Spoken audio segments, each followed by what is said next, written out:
Welcome to this new session of the Summer University on EU, China, and global governance of climate change. We are going to continue with the analysis of the energy policies and energy transformation to fight against climate change. Yesterday, we analyzed the energy mix both in China and in Europe, and we also studied the reduction of emissions, of carbon emissions in both areas. And in the afternoon, we focus on the role of consumers. Today, we are going to focus on ETS, the market of emissions, and both in Europe and in China, and in the afternoon, the global market for reduction of emissions. So we have again Justo Corti. You already know him from yesterday. Professor of EU and International Public Law at UNED University in Spain, and chair of Jean Monnet module on precisely ecological transition and EU climate law.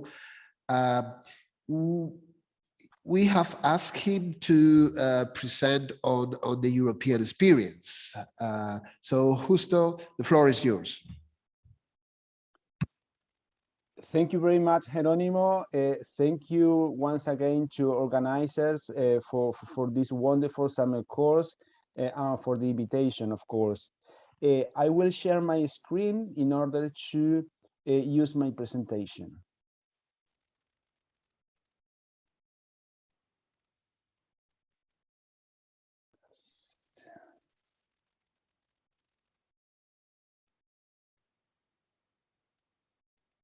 Okay. Okay. Well, this is the table of contents of my presentation. Basically, well, as you probably know, the ETS, the European Union ETS, is a well-known market tool in order to reduce the emissions of carbon dioxide and other gases with a greenhousing effect. So it was really a challenge to make a global presentation about all the details in so short period of time. So I decided to make a brief summary about the general elements of the EU ETS that will be basically in the introduction. Then I will try to put the ETS, the EU ETS in context. I'm sorry to use directly the ETS word, although I am referring, of course, only to European Union ETS. There are other ETS in many countries. For example, nowadays in China, it's the great news in the context, but there are other ETS, for example, in Australia, in Canada, in many member states, for example, in California, in the US, etc. So, but when I'm talking about ETS, I'm talking about only the European Union ETS. So in the second point, I will put the ETS in context. I will try to explain basically what are the main elements and how it is expected to work. Thirdly, I will talk about the evolution of the ETS, the history, the different phases of the ETS, how it has been changing during the last 15 years. And of course, since the European Union ETS was the first one, it had to pass through a process of learning of heroes that it was produced at the beginning, and there were many mechanisms in order to resolve these first elements that didn't work very well. And then probably in the fourth part, we will go to the problems. I mean, and the problems about ETS basically are related to prices. So we will talk about the prices evolution, what was the impact of different tools, and probably then I will try to make some connections, some bridges with other similar tools in other countries, in order to, I will not say to giving I mean to giving lessons, but probably in trying to make other processes to learn something about the European Union ETS. Finally, I will try to bring some conclusions about the possible futures and the possible future evolution of the EU ETS, in order to make it to work much more better. So firstly, regarding the introduction, well, I know that you almost probably know that the European Union ETS is an regulatory market, but it's something that has to be said at the beginning, that it's not a really free market where principal actors regulate themselves. So there is a policy maker that fix the rules, in this case the European Union, and so it is expected that different actors inside the market, mainly those companies that have to buy the emission rights, the allowances, interact themselves, and there are also financial elements inside the market, and of course there are other regulatory members, for example the register of all of the emissions. Nowadays the European Union carbon market, it is composed by more than 10,000 industrial and power installations, plus 350 airlines. All these actors are included in the 27 European Union member states, plus the member states of the European Economic Area, and there are strong connections through an agreement with the Swiss ETS. Well, it is interesting to talk about the history of the European Union carbon market, because at the beginning, I'm talking about at the early beginning in the 90s, in 1992, there was an interesting discussion about how to tackle the problem of greenhouse emissions. And there were basically two positions. The first position was the ones who wanted to tackle the problem through a carbon tax. The second position was to use a market instrument. Of course, that the first position, the problem that we had, it was that unanimity was required in the council in order to obtain any kind of new tax on member states. And so, since there were many members that were against that position, finally the European Union decided to continue through the idea of the market instruments.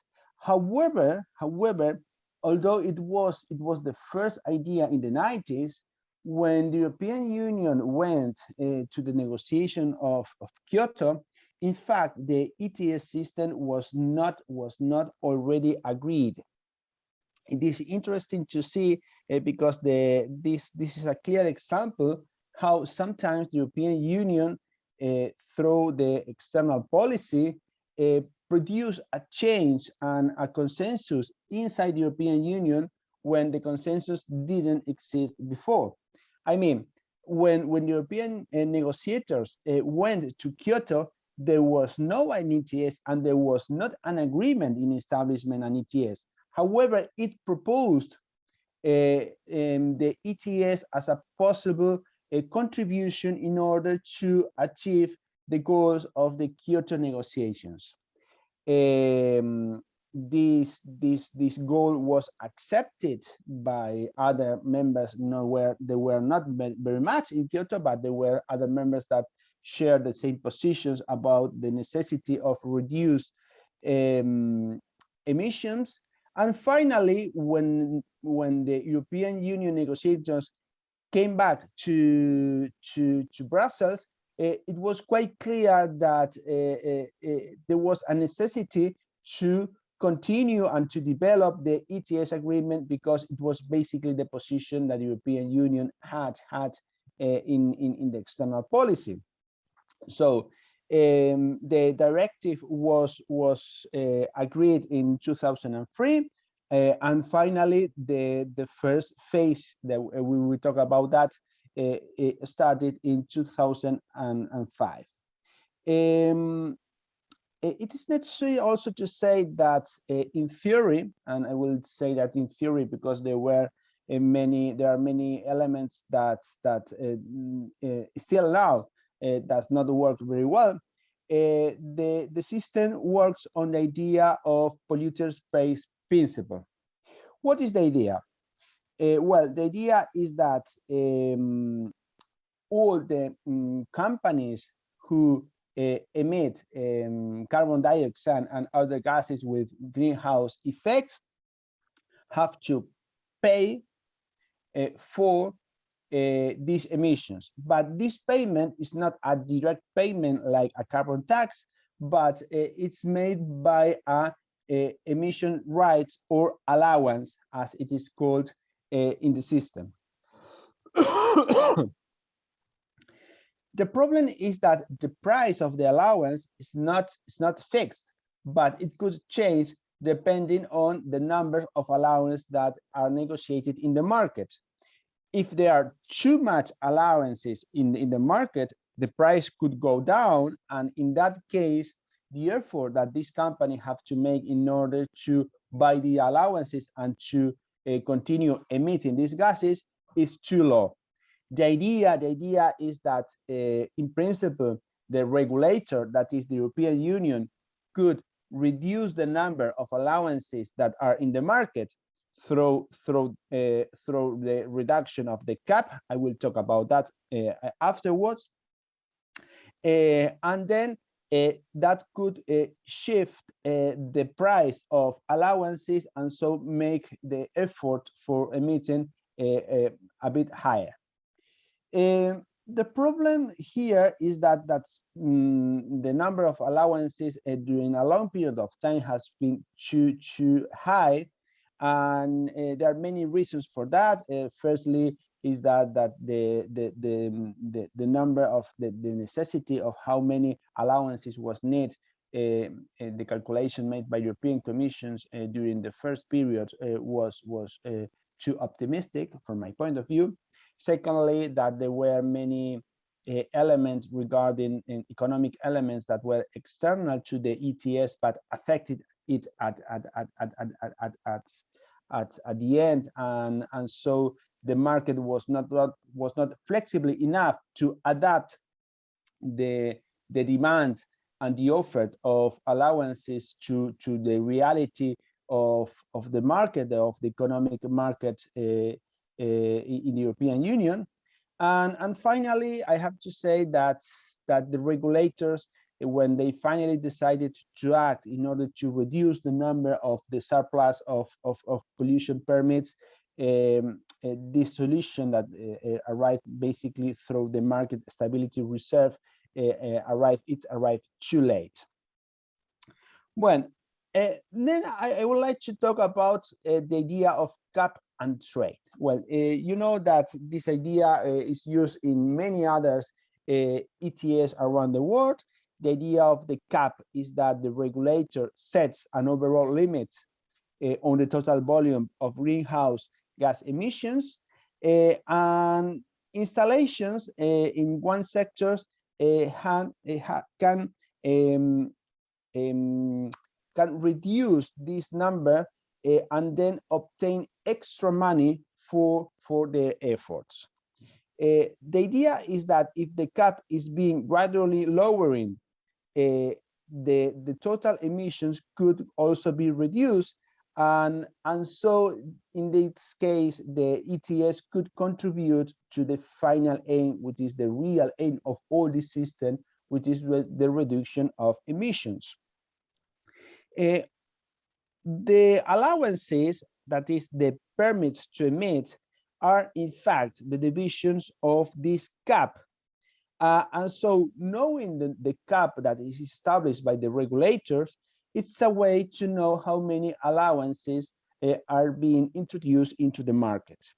For giving you an example, in 2021, the number of allowances was 1.6 billions with B, billions of euros of allowances, that is that are equivalent to 1 ton of carbon dioxide. Please try to keep this figure 1.6 billions, because we will see that the total number of allowances negotiated in the market it's much more higher, and this is the real reason of the surplus of emissions and the too loud price of these allowances during so long period of time. What are the sectors? And this is quite important because there are many differences between sectors. We have basically 3 sectors in the EU ETS. Firstly, electricity. Secondly, heavy industry. And finally, aviation. And these sectors was not in origin in the EU ETS, but it arrived, it was introduced in the second phase in 2013. Well, this is the part of the cap. I mean, how the cap, how allowances are calculated, how many allowances are in the market, what are the sectors that have to buy these allowances. But in the cap and trade systems, there are another part, which is the part of the trade, that is how these allowances could be bought, could be sold, and in fact, at the beginning it's the second price of the allowances, that is not the price of acquisition, but the price of negotiation in the secondary market. Well, the acquisition of EU allowances can be made basically by three means. Firstly, it's the auction in the annual events that is organized by the European Energy Exchange. Basically, it's an organism of the European Commission, and it is called the primary market. I mean, this auction, all the companies that are included in the system, basically electricity, heavy industry, and aviation, goes to this event and push in order to buy these allowances. Of course, that depending on their calculations about how many emissions they will need for next year, and so the necessity of allowances, they could push for a higher or a lower price. The second way of acquisition is the acquisition for free. And unfortunately, it was the main means of acquisition during a too long period of time. The idea was that when the European Union proposed these systems in the early 2000s, many industries said that there was a risk of carbon leakage. What is the risk of carbon leakage? Basically, is that if the European Union establish ways to reduce the emission of carbon that could be too costly for the European Union industry, there could be a situation of problem of competitiveness between the European industry and the foreign industry. That is, the European industry had to pay a higher price for their activity because they have to pay for the emissions of carbon dioxide, while companies outside the European Union, or could be even European companies that are being produced, they have facilities outside the European Union, could produce and import these products without paying for these emissions. So this risk of carbon leakage was basically the argument for asking a quite long and a very slow period of adaptation.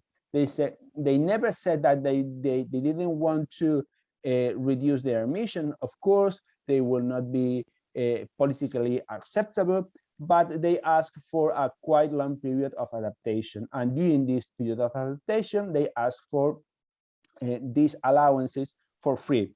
And they received these allowances for free during a long period of time. I will talk about that when we talk about the phases of the system.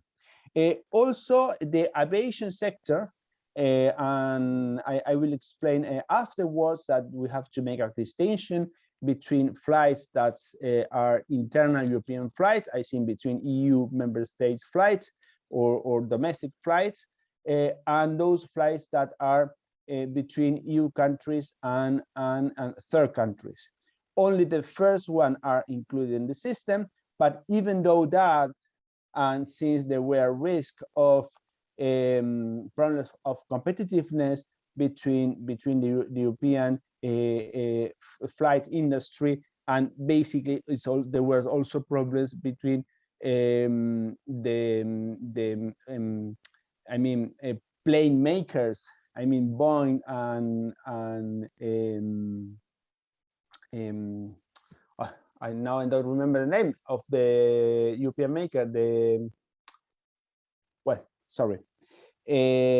European maker of planes, Airbus.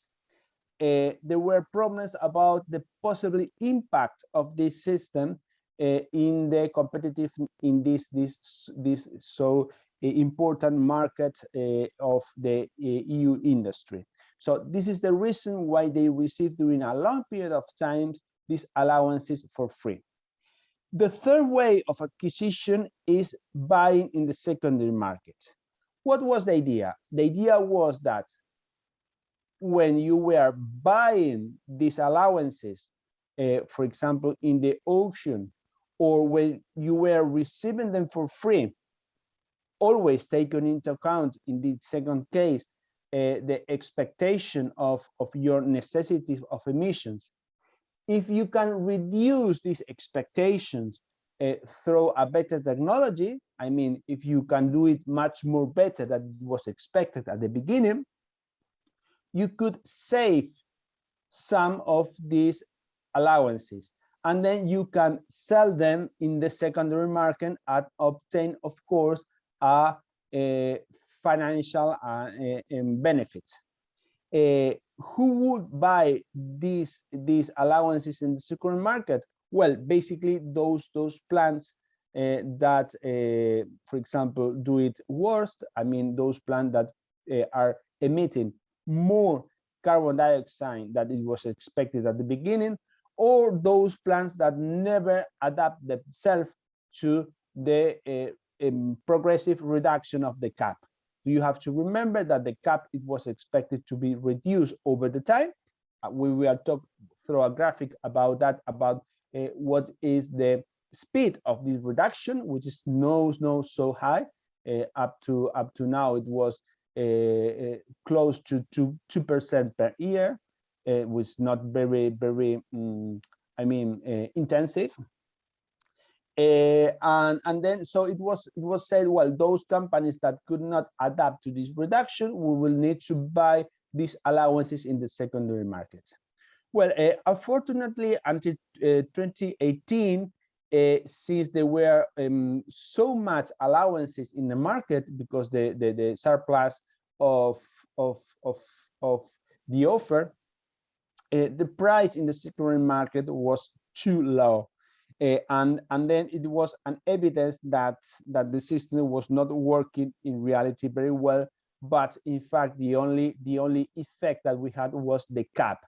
That is, let me to give you an element that I will comment in the conclusion. But basically, during all this period of time, the EU ETS worked more like a regulatory system, reducing the amount of emission permitted through the cap, but the second part, the part of the trade, didn't work in reality. So it was not, in fact, a real market tool.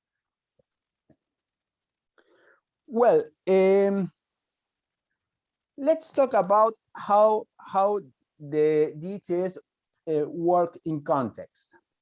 Well, in this graphic, we will see that the ETS, I mean, all the sectors included the ETS at the beginning in 2005 cover more or less close to 50% of all the emissions of the European Union. Along the time, all these sectors reduced their emission much more, higher, I mean, in a much more rapid than the rest of the sector of the European Union. So, for example, if we compare because during the first period, the first phase between 2005 and 2030, it was a period of adaptation where, in fact, the system, the ETS, didn't work in reality. It was just a period in order to make all the calculations and the expectations. But when the ETS started to work in 2030, 50% of all the emissions were included in the ETS. And now, I mean, 2 years ago, when we have figures in 2020, the ETS sectors cover approximately 36% of all the emissions. So these figures, in principle, this is a general picture, could send us to the idea that the ETS is working well. If you can reduce much more faster than the rest of the economy, is because the ETS is working well and is pushing all the sectors inside the ETS to the reduction of emissions. However, when we see what was the functioning of the free sectors inside the ETS, there are strong differences. I mean, as I told you, basically I told you that there were free sectors: electricity, heavy industry, and aviation. The question is that heavy industry almost have not reduced their emissions. So there was a very slight reduction of emission in heavy industry, which it's exactly the same of the reduction of the cap. So in fact, in heavy industry, there was not an effort, a really effort in order to reduce their emission. However, in the electricity sectors, and here it is included inside the point of combustion, because it also includes, in some countries, electricity also includes community system of heating. It was, in fact, who had made the real great effort for the reduction of emissions. So the question is, and this is my first research question: if we have free sectors, of course, the aviation, it's very small because it only includes domestic and European flights, and in fact there was no reduction. But on the contrary, these sectors had. I will show you another graphic showing that these sectors continue emitting much more than previous years. So the question is, if between the two main sectors, one sector has reduced a lot and another sector almost has not reduced their emissions, the question is this reduction a consequence of the ETS, or it has other reasons, other arguments in order to justify the reduction of the emissions of electricity and heating sectors? Probably is the second one, since for example, the electricity sector has other regulations that also affected and pushed it to the reduction of emission, basically all the directives related to electricity. However, the industry sector, the heavy industrial sectors, do not. Let's talk now about the cap. As I told you, it's the only part that I think it's working well. During a long period of time, between 2030 to 2020, it was the first period where the ETS was working. The reduction was 1.73%. It was not too high.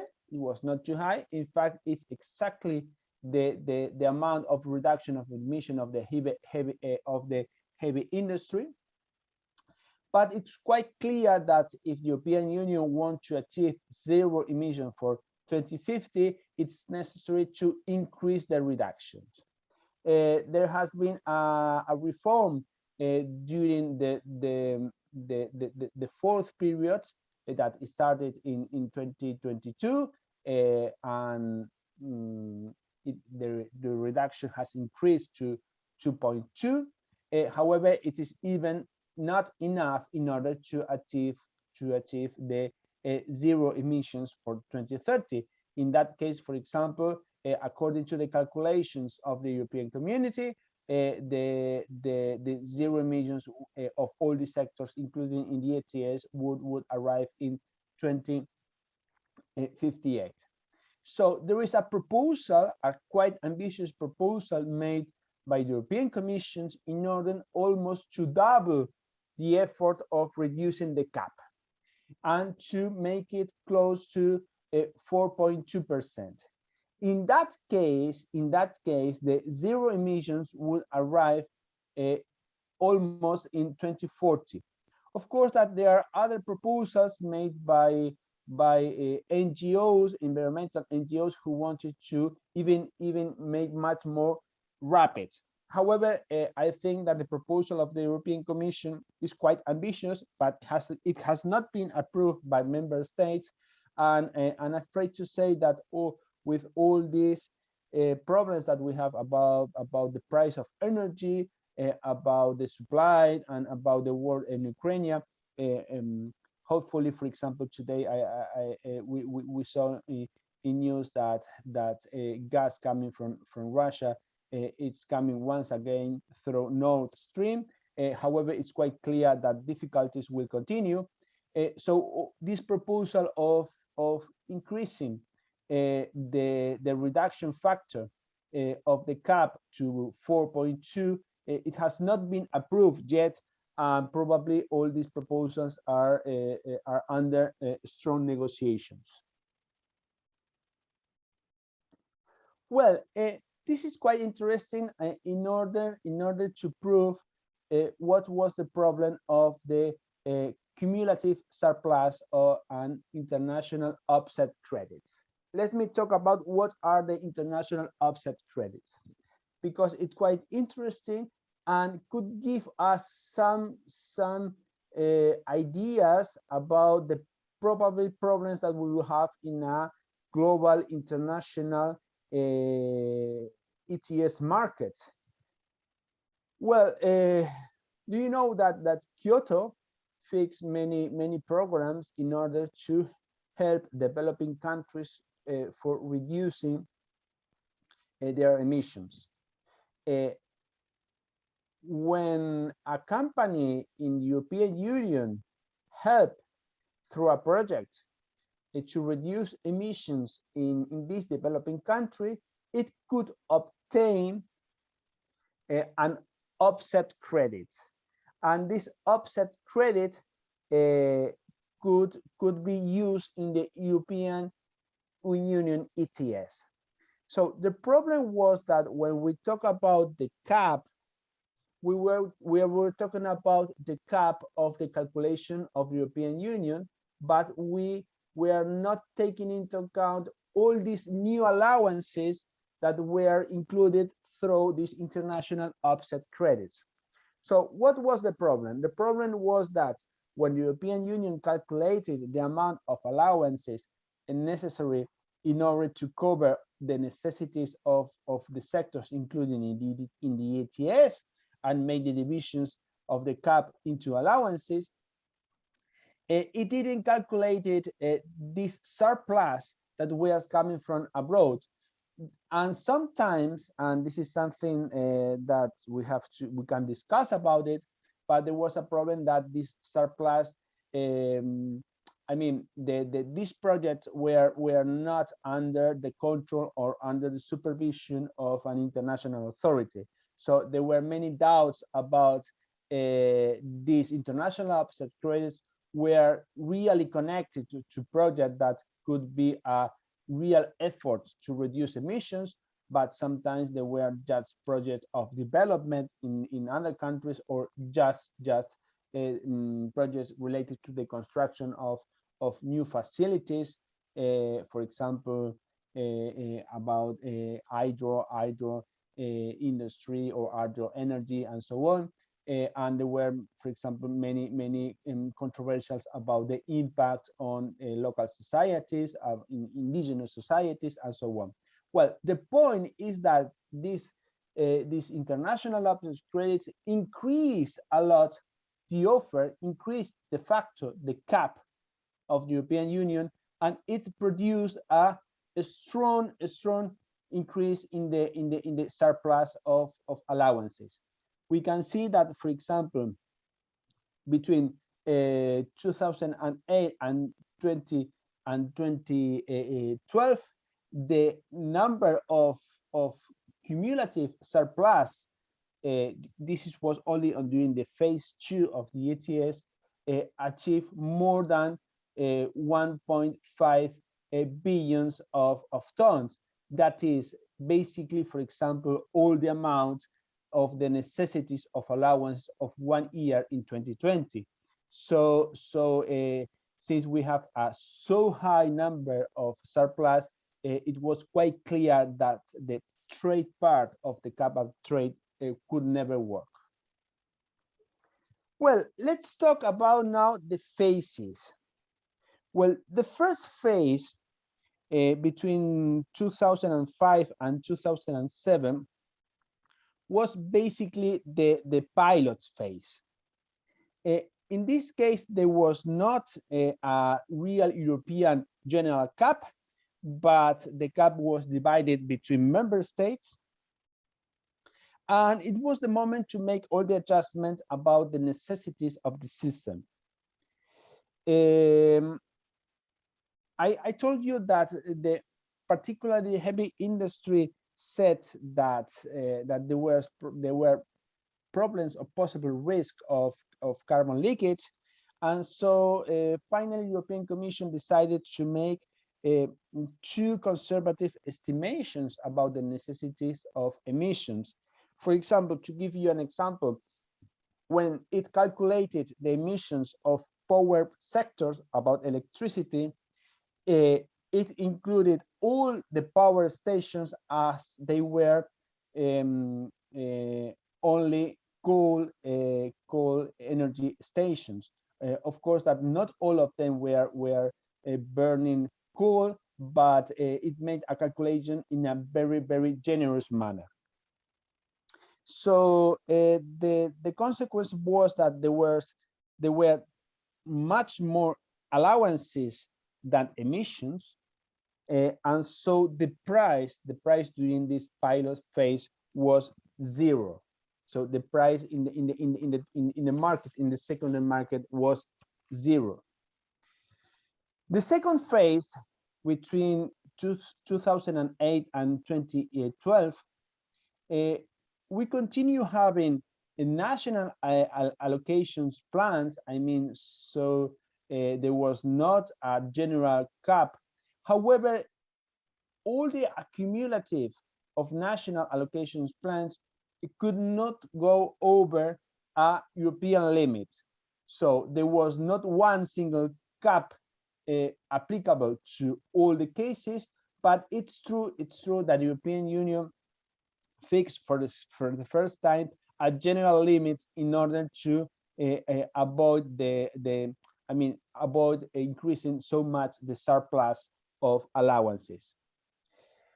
This second phase, which was the first phase where the ETS started to work, however, had as a characteristic that 90% of all emissions, all allowances, was given for free. So there was not, except for the part of the cap, there was not a real effort, a real financial effort on the side of company for paying for these emissions. As I told you, during this period started to being introduced inside this market, the international offsets. These international offsets, do you remember, are this one? International offsets credits that were coming from projects made by European companies abroad, introduce 1 billion with B, 1 billion of extra allowances in the market. For giving you an idea, just afterward the second phase, these international offset credits were available until 2021. But the peak of this surplus was in 2014, where taking into account the surplus of the emissions of allowances given for free by European Commission, plus the international offsets, the annual surplus achieved the figure of 2.1 billion of units. That is 1.5 more than the annual necessities of all the sectors included in the ETS. For giving you an example, and this is quite interesting because it is normally it doesn't mention what was the real impact of international offsets, but there are basically this project, because we said yes, this was an idea introduced by the Kyoto Protocol. The idea was to help developing countries to increase their efficiency, but basically 4 non-European countries concentrated 90% of these credits. The first one was China, the second one was Ukraine, the third one was Russia, and the fourth one was India.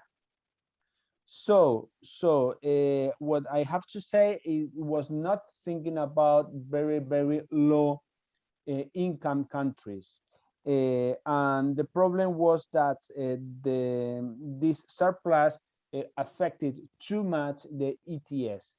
I just making the question, I just giving you the question about whether, and this is something that probably we can discuss this afternoon, whether these situations could give us learnings for the future of global ETS system. Well, during the third period between 2030 to 2020, this third phase was the phase where there were no more national allocations, and so we have only one European Union cap. Of course, it's the period of the consolidation, and it's the period where the ETS really started to reduce emissions. One of the elements, do you remember that when I told you that electricity was the sector where it made the biggest, the great efforts in the reduction of emissions? We have to take into account that since 2030, electricity was the only sector that received no more allowances for free. So it was not until 2030 when one sector stopped to receive allowances for free when we can see the first positive result of the ETS. This is one element that we have to underline. In 2030, it's the year where aviation started to be introduced in the ETS. Of course, that the impact of the ETS on aviation is not so high. It's not so high. It's only for internal flights or the flights of the European Economic Area. Of course, plus nowadays, because it's included in the agreement with the UK, flights to the UK and to Switzerland. During this third period, it was decided to reduce the impact of international offsets, and offsets were not avoided, but it was reduced to a half. I mean, if during the second phase there were offsets for 1 billion of allowances, during the third period the limitation made that the offset could not be higher than 500 million per year. The second element of about offsets, and it could be a learning for the future global ETS, is that this international offset has to be exchanged for EU ETS allowances. That is, the effect of this idea is that this international offset could not increase the cap, but have to be exchanged by EU allowances.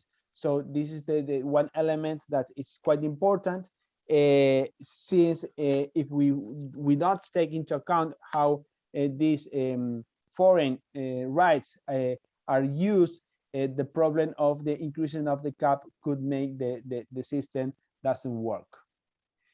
Well, in this period we have something which is quite important, which was the introduction of the market stability reserve. Since there was a so high surplus of allowances in the secondary markets, and the price, I will show you a graphic afterwards about the evolution of the price, was too low, it was decided to take some of these allowances, particularly it was not too high, it was just 900 million of allowances, and reserve them outside the markets. What was the idea? The idea was that since the fluctuation of the markets could be very high, for example, the ETS suffered a lot during the financial crisis between 2008 and 2012, where the production and generally the economic activity was reduced a lot, so the necessity of buying allowances also was reduced. It is necessary to regulate a bit the offer of these allowances in the market. So the idea was to take this surplus outside the market, and if in the future, when the economic activity recover and the price goes too high, this reserve could be introduced once again in the market. We will see that finally this reintroduction did not happen, and in fact many of these allowances taken off the market in the fourth phase will be finally eliminated.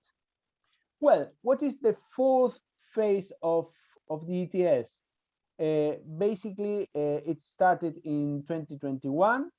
It's still under negotiation because of the pandemic period and now the energy crisis. What were the first aims of European Commission during this fourth phase? Well, firstly, is to reduce the number of allowances that is given to the heavy industry for free. Even now, 90% of the allowances that are given to the heavy industry, they are given to them for free. So there is not enough incentive for reducing emissions. Secondly, the idea is to destroy a good part of the allowances that are in the market stability reserve, since they will not be reintroduced. There is not necessity to be reintroduced once again into the market.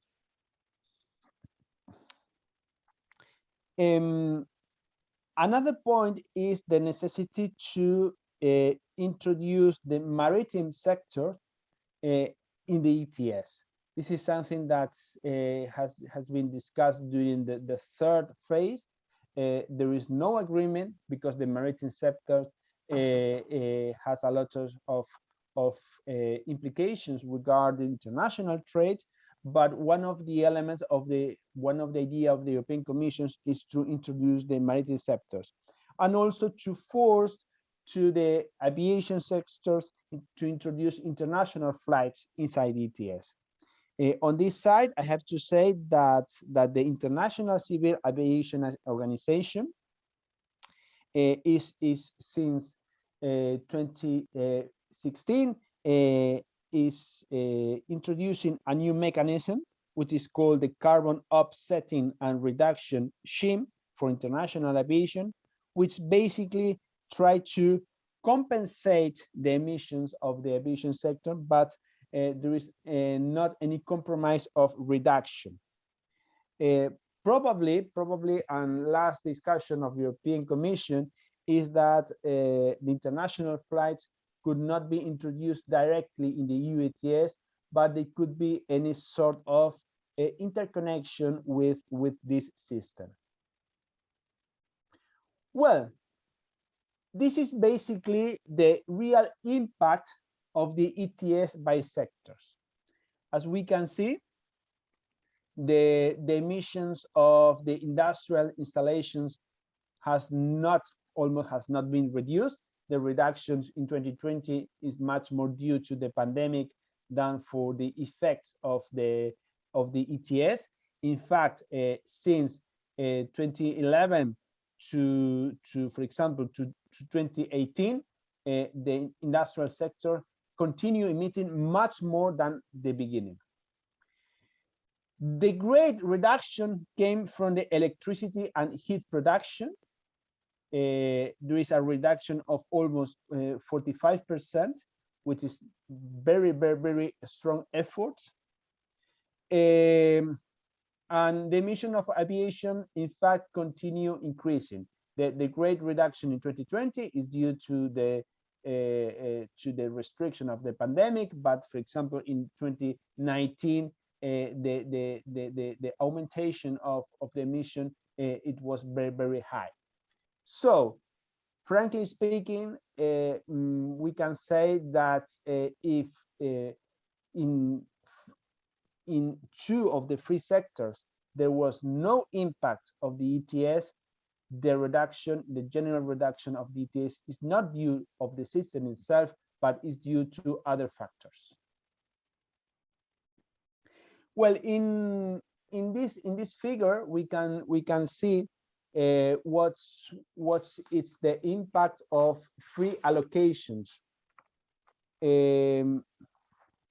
We can see that, for example, the total auctioning of revenues, even from the beginning and up to 2019, the number of allocation given for free was at least at the same level, or even during a quite important period of time were higher.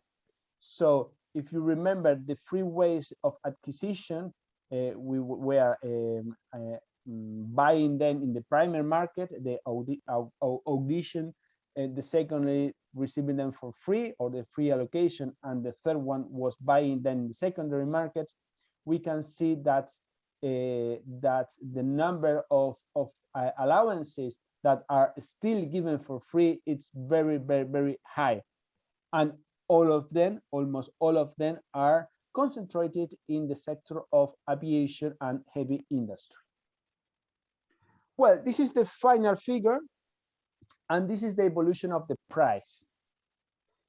Well, we can see that the price started in a not very high, but in a quite interesting price at the beginning. In 2008 was between 25, 30, even a peak of 30 euros. And then the impact of the surplus and both of the economic crisis, the financial crisis, made that during a long period of time until the market stability reserve started operating, the price was too low. And when I'm saying too low, it was below 10 euros per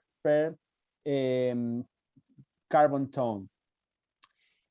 Thanks to the decisions taken during the third period, and particularly the creation of the market stability reserve, the price started to increase since 2018.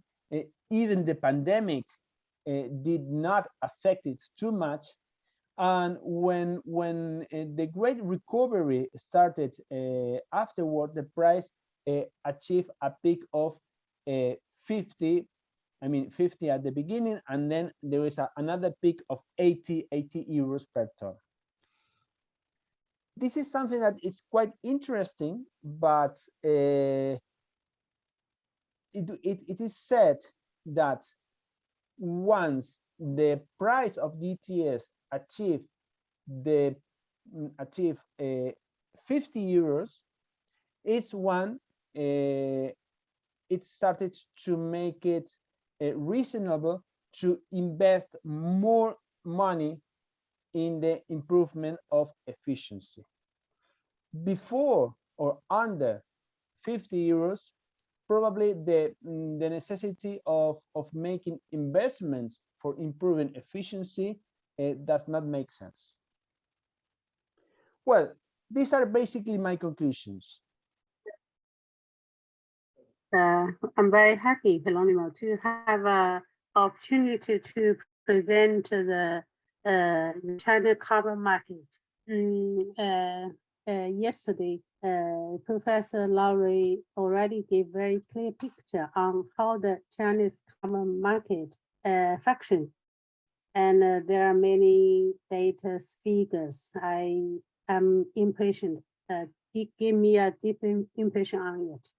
And Justo gave a very paranormal and a comprehensive picture about European ETS. It was indeed a great session, and well, maybe we should restart. We are already video recording again. So, Justo, could you conclude your presentation, please? Yes, of course. I will share one moment my screen. So it's not possible to share my screen. So I will. Yes, they are allowing you to share your screen. So I will do it. Yes. Okay. So these are basically my conclusions. The first one is that the experience shows that the allocation of allowances for free doesn't work. So it's necessary for future developments of the ETS, or even for the creation of a global ETS, to avoid this kind of allocation. My second conclusion is that it's necessary to be much more transparent in the use of the revenues obtained by member states through the allocations that they are sold in the primary market.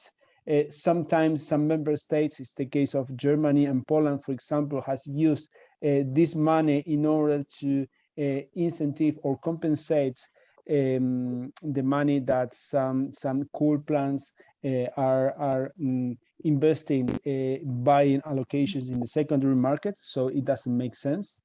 The third element is that the carbon leakage, which is under discussion, of course, there is no a clear study who can prove the existence of the carbon leakage, but at the end, if there is something like that, is if there is some kind of reduction of competitiveness of the European industry because of the existence of the ETS.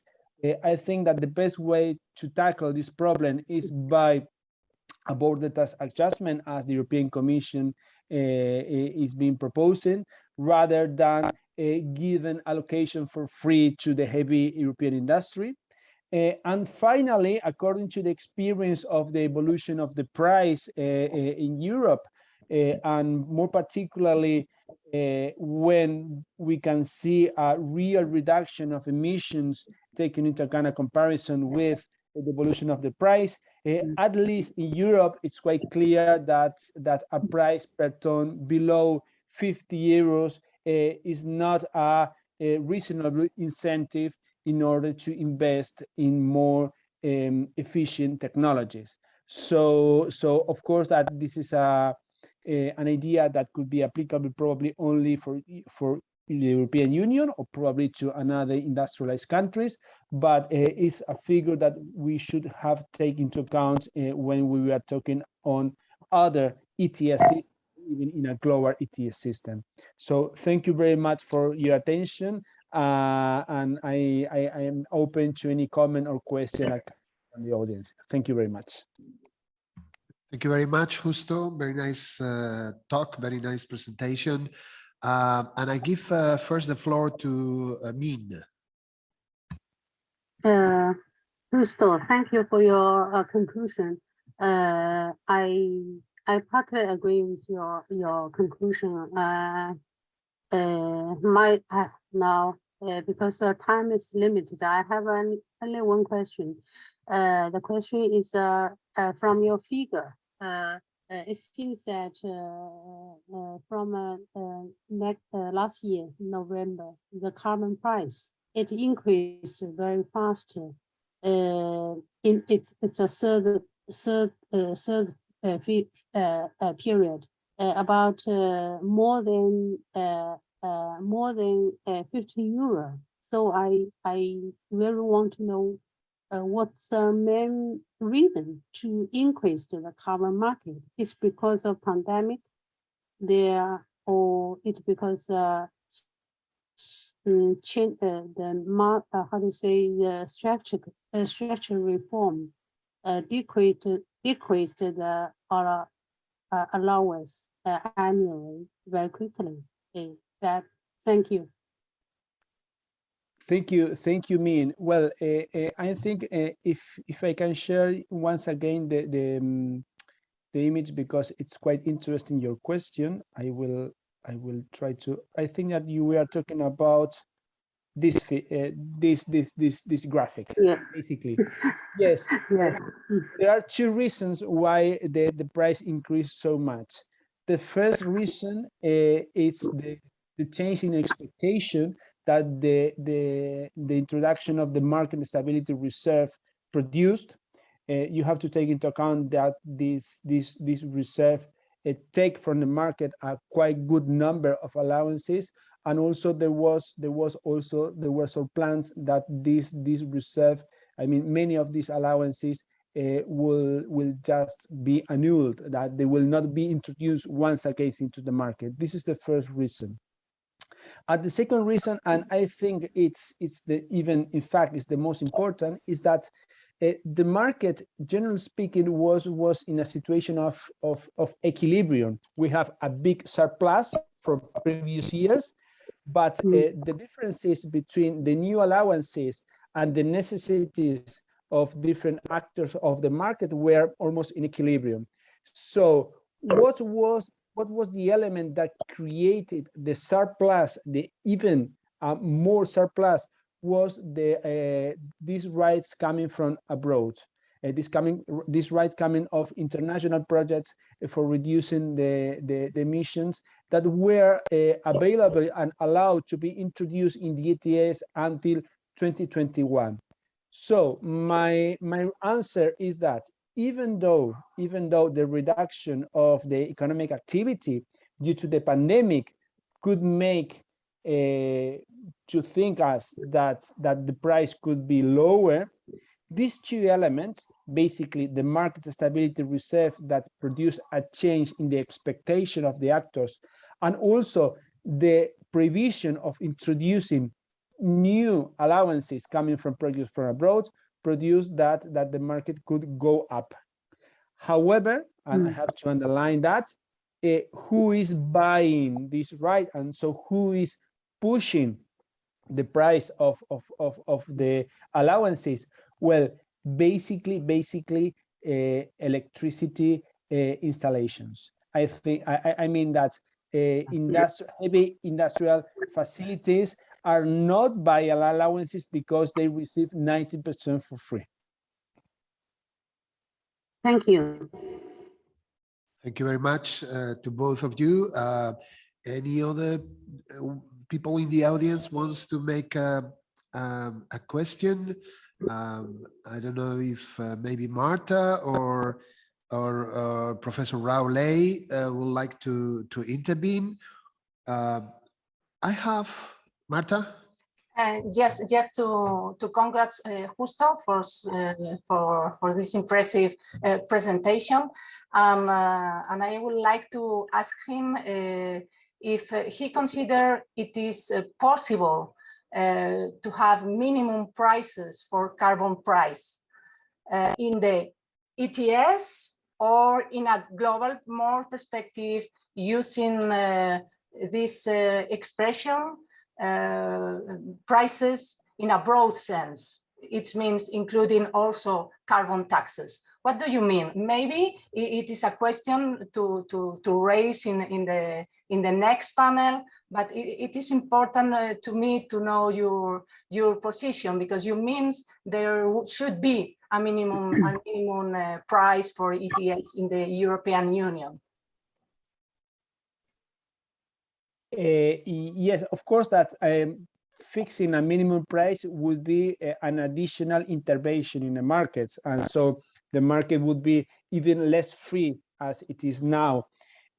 However, of course, that we have instruments as the strategic reserve that could contribute to fixing some sort of minimum price. However, I think that the price is important, but probably the most important is avoiding the allocations for free. This would be the first challenge, I think, because when you are receiving for free, it doesn't matter the price. You don't need to buy any kind of allocations. This is the first element. The second element, according to the experience of the ETS, it seems that a price below 20 euros, at least in Europe, produce no impact on companies, and a real impact, a real incentive for investing in technology, it's above 50 euros. So from my point of view, if we can fix a good price or a reasonable price for these allowances, would be between 20 and 50 euros at least. Many thanks. Thank you very much. Any other question from the audience? Let me, Justo, then ask you one question. I see that the ETS results seem to be, positive results. Are something still to come in a way. If correct me if I'm wrong, but my impression after listening to you is that really the effects, the positive effects of ETS are very poor, in the sense that, well, you mentioned that heavy industry has not yet been affected, aviation very poorly, electricity, yes, but probably there are other factors which are more important. Yes, we've seen the price up, and of course that improves the possibility of positive effects, but still I get the impression from your talk that the positive effects are still to come, that the ETS has not displayed yet its potential, and the maritime sector is out, part of the aviation is out. The proposal by the European Commission of 4.2, we don't know if it's going to be affected, and in 2022 it's only 2.2%, and that's not enough. So my question is, am I right? Would you say that the ETS positive effects are still very poor, and we are in a way still experiencing, trying to get the system right to then display most of its potential in the next years? And how do you see this future? How do you see this proposal of the European Commission? Do you think that we are in a political context in which that is going to materialize? Because if the results are still very poor, we have, of course, to improve it if we want that to play a key role. So that's my question. Well, I think that you focus the attention in the key element, Jerónimo. Firstly, DTS is an answer to the lack of agreement on a carbon tax, basically. So this is a second solution. So generally speaking, from my point of view as a lawyer that is interested in economic aspects, I think that a carbon tax would be much more easier to implement, and it's much more easier to connect with a border tax adjustment that could create much more benefit regarding trade. This is my personal vision.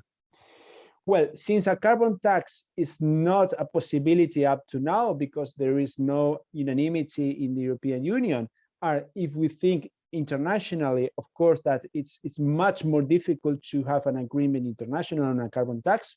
So an ETS could be a good solution to push some industry to adapt or to enter in the logic of reducing emissions or try to think about that. So it's not the best solution, but it's the best solution that we can foresee.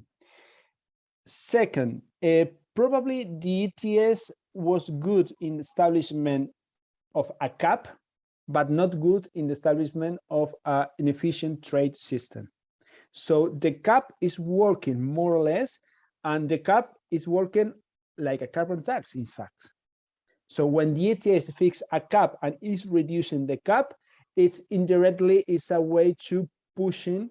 It's a measure of equivalent effect to a quantitative restriction at the end. You are limiting the quantitative emissions, so it's not exactly a carbon tax, but it's an imposition.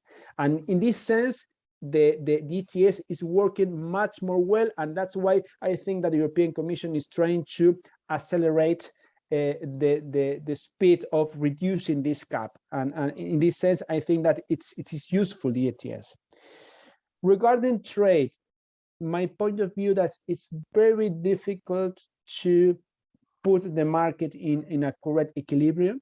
It's too difficult because there are so many factors that affect the price, economic factors that are completely outside of the environmental aspects. And there are other elements that I couldn't explain in my presentation, but the problems of the surveillance, generally speaking, of how this system is working, whether the companies really need so much allowances or not. And when we are talking about, for example, a global market, this is even much more difficult. So my point of view is that, well, DTS is the best solution that we can agree, by the moment. But in the long term, I think that the zero emission scenario will arrive not by a system of trade, but a system of imposition of reductions through a cap, for example, and at the end through a carbon tax. Well, thank you very much. We end up, therefore, with the European perspective, and we move to the Chinese perspective and the Chinese experience. Professor Zhang will explain that Chinese experience to all of us. You have the floor. Thank you, Jerónimo. And this addition, I have my PhD student Zeng Yujia and I will together share make the presentation. First, I would like give some observations. Follow the Professor Lawley's clean picture on the China carbon market. I have some observation. First, till now, China has a national carbon market, China ETS. But the China ETS compare with the European Union's the coverages, different industries. China ETS is very small in terms of a sector. We only cover one electricity sector. So in terms of food industry, it's smaller. And also the in the exchange in Shanghai environment energy exchange every day, almost every day, we can see some in transition between the purchasing and the between seller. We can that is for example, last year 2000, let me see, 2000 last year July 16, it's the first day, it was the first day of China ETS operation. So far it's about 1 year, just 1 year, a few days. So we already see some outcome achievements from the carbon dioxide emission. The total transition volumes about 0.194 billion tons. It's not smaller. And I also realized the revenues about 8.49 billion RMB, Chinese yuan. So already see some positive results. The third, I would emphasize here that even in the one nation, one state, for China, we have experienced several years experiment period test, select different province cities to be tasted how can make the Chinese unified national ETS can be function well, but it seems that even in the one country, it's not, or even in the one country, it's not easy because China is a huge country between the west and the east. Also, different province we have different the development stage and per capita GDP is so different. So it cannot be quickly advanced. The China's national ETS cover many industries and fuels. The third. Fourth observation is let's see with 1 year for already operation, we can see the carbon price is not stable.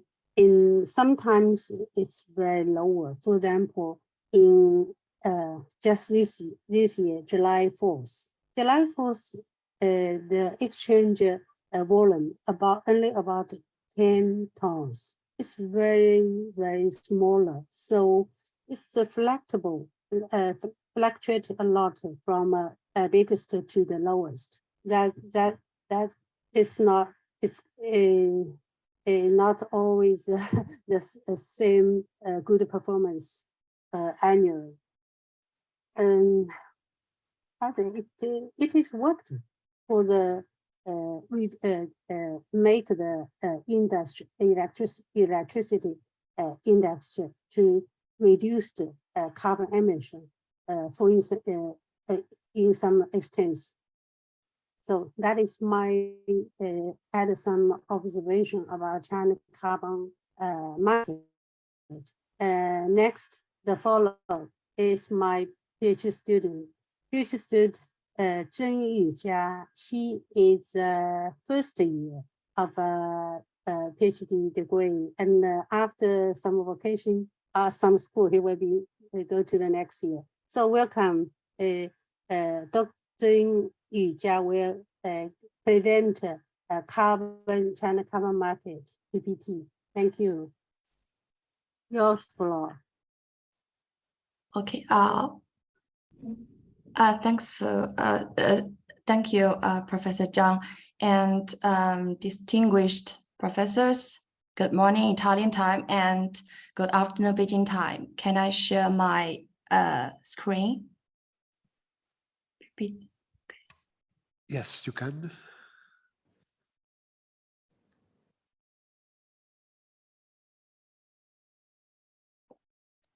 Okay, let's start. And Yes. first of all, it's an honor to present you to the Chinese market under the guidance of my doctorate. Sorry. Now we cannot see your presentation. We saw it for a minute and it stopped. Okay. Let me check.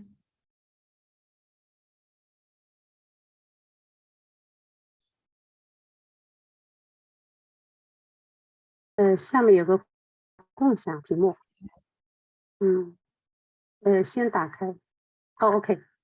It works. Yeah. Now okay. we see it again. Okay. Small, still small, but we see it.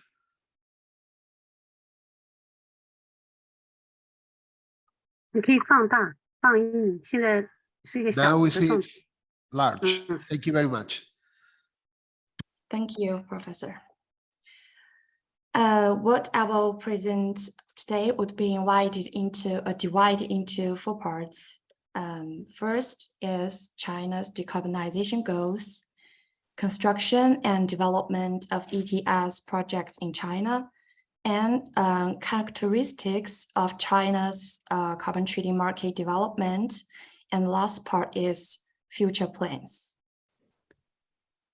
Let's start with the first part, China's decarbonization goals. In China, policies always come first.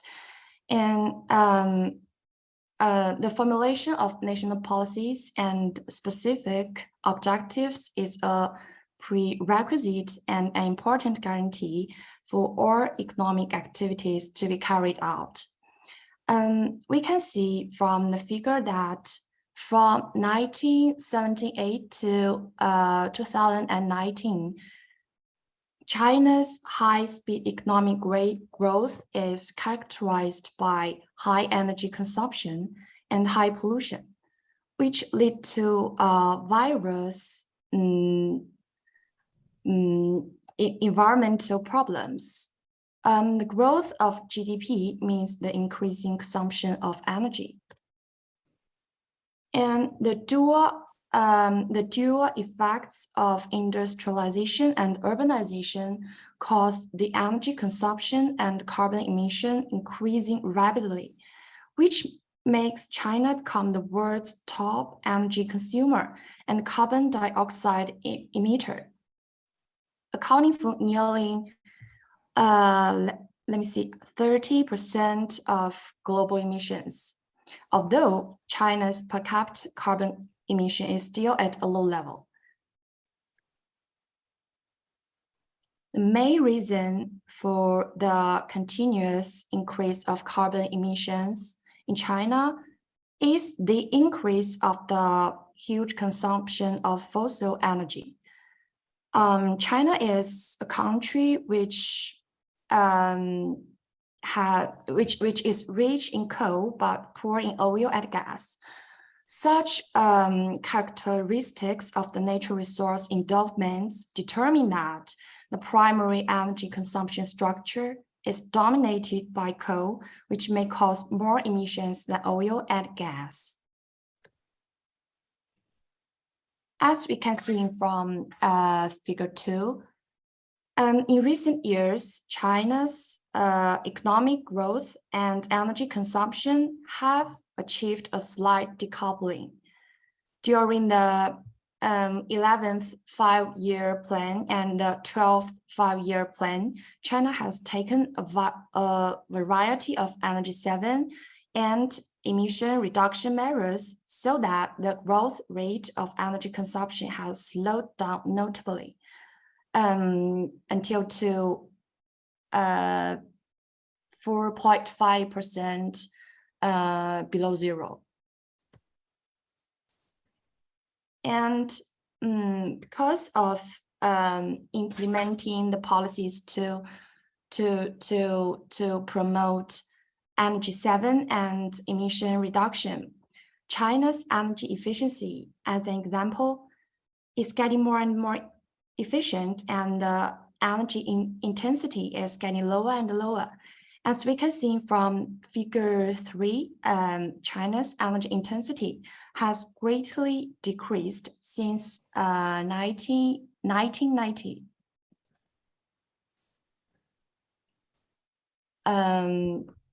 On September 22nd, 2020, the Chinese government proposed at the 75th session of United Nations General Assembly that China will increase its national contribution, adopt more vigorous policies and measures, and to strive to reach two important and ambitious goals, which are peak carbon dioxide emission by 2030 and achieve carbon neutrality by 2060. So what exactly are these two goals? Carbon peak refers to China's commitment to stop the growth of carbon dioxide emission by 2030 and gradually reduce them after reaching the peak. And carbon neutral means that enterprises, groups, or individuals measure the total amount of greenhouse gas emission produced directly or indirectly within a certain period of time, and then offset their own carbon dioxide emission through plantation, energy conservation, and emission reduction, and finally achieve zero emission or of carbon dioxide emission. So that's the first part. And then comes the second part: construction and development of ETS projects in China. Emission trading scheme is regarded as an efficient market-based measure for emission reducing. EU ETS has implemented for more than 15 years and has accumulated a valuable experience in supervision and management compared to China. To follow the cap and trained model of EU ETS, China learns to do and has the pilots for ETS. In October 1911, the National Development and Reform Commission of China has announced to have carbon emission trading pilots, approving 5 cities as Beijing, Shanghai, Tianjin, Chongqing, and Shenzhen, and 2 other provinces as Hubei and Guangdong. And later in December 2016, Sichuan and Fujian province voluntarily launched the carbon emission trading market and becoming the other 2 provinces with carbon trading approved in China. This is the exact schedule, and I will pay more attention on National ETS work plan. In 2017, China decided to implement a national emissions trading scheme to limit and reduce carbon dioxide emissions in a cost-effective manner, set to start in 2020. The ETS will initially cover coal and gas-fired power plants. And later in 2019, China has introduced a number of transitional regulations to improve the carbon market infrastructure, which has laid a solid foundation for the future. For example, a draft of the interim regulations on the management of carbon emission trading for public consultation, and implementation plan of carbon emission allowance allocation for key emitters in power generation industry. And there were also interim provisions on accounting treatment of carbon emission trading. Finally, the 2019 annual carbon emission report and verification, and submitting the list of key emission units in power generation industry.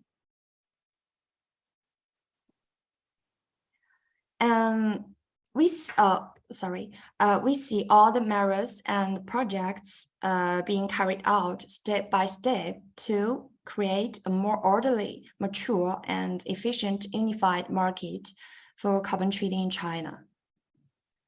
And as for the trading volume and turnover of these 8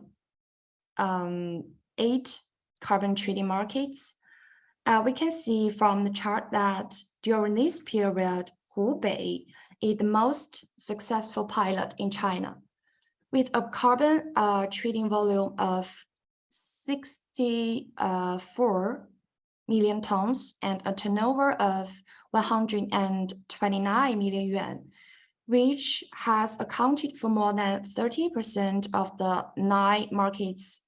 8 markets in the country, ranking the first. And Hubei has fully played a pilot role and provided the valuable experience for the building of the national carbon emission trading scheme. The second one is Guangdong, with a turnover of 106 million yuan and a volume of 58 million tons. In sum, the market performance of each carbon market is quite different, which is related to the differences of the local economy and the local energy consumption and carbon emission. The economic development level, besides the government supervision, also counts. The pilot projects of local provinces and cities have made a very important contribution to the building of national ETS. As for allowance allocation, draft allocation plans for 3 sectors were released in May 2017. And there are also plans to specify benchmarks and methodology for determining which generators can receive up to 100% of their allowances under the ETS for free. For companies that emit more than their allowance allocation, additional permits must be purchased on the market. And the trial allocation methodology released in May set 11 benchmarks for different types of power plant. For less efficient plants, such as those with small coal turbines, the benchmark is higher than average. And we can see from the details that at the first sector covered and the largest source of carbon emissions, the power generation will form the core of the carbon market in China.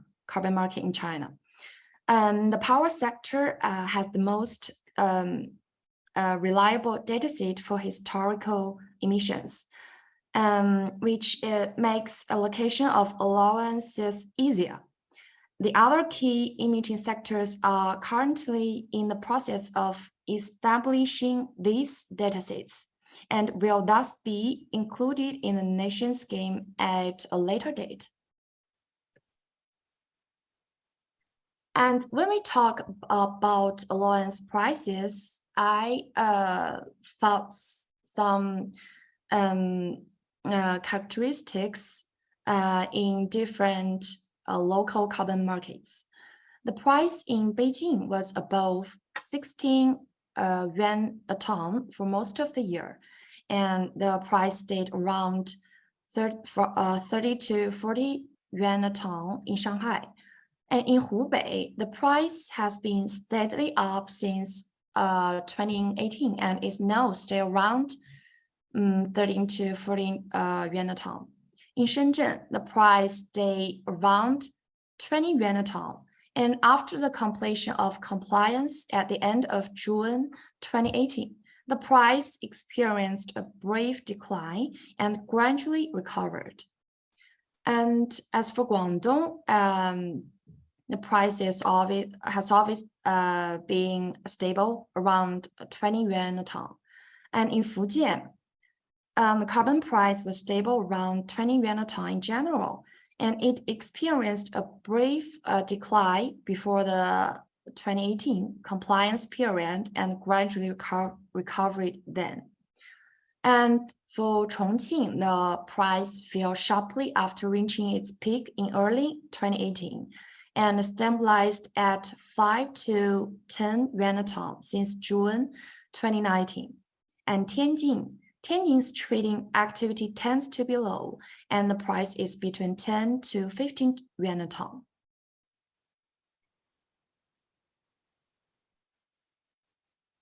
And let's look at the daily average price of online trading from 2013 to 2019. And the results of the analysis of carbon prices in the pilot markets shows that, first, the average level of carbon prices in the pilot markets varies widely, with sharp peaks and thin tails, clustering of volatilities and multiple practical characteristics in each market. It is felt that and second, in the process of the analysis of the monthly average prices in the pilot markets, it is felt that the establishment of a new carbon emission market will have a boosting effect on trading prices in each carbon market, and the appropriate adjustment of the proportion of free carbon emission allowances is conducive to the decrease of carbon emission allowance trading prices. The the gradual improvement of carbon emission market, accounting and verification system will lead to stabilization of the carbon market allowances trading price assessment in the future. And on December 19th, 2017, with the approval of State Council, the National Development and Reform Commission officially has issued China's National Carbon Emission Trading Market Construction Plan. The issuance of this document officially marks the start of China's carbon emission trading scheme. Although only one industry, the power generation industry, is included at first, but China's ETS, with the continuous development and improvement, would cover more energy-intensive industries and other carbon-intensive industries, which means China's carbon trading market is to be one of the most important carbon markets in the world. And as for comparing international carbon prices, we can see that in the short term, the EU carbon price has been at a high level since 2021 due to the reduction in the total amount of EU carbon allowances and the resumption of production by most enterprises after the pandemic. We need also to take account of the bullish sentiment of market speculators and the departure of the UK, because UK is a net exporter of carbon losses in Europe. Compared to other mature carbon trading markets, China's carbon price is still at a low level.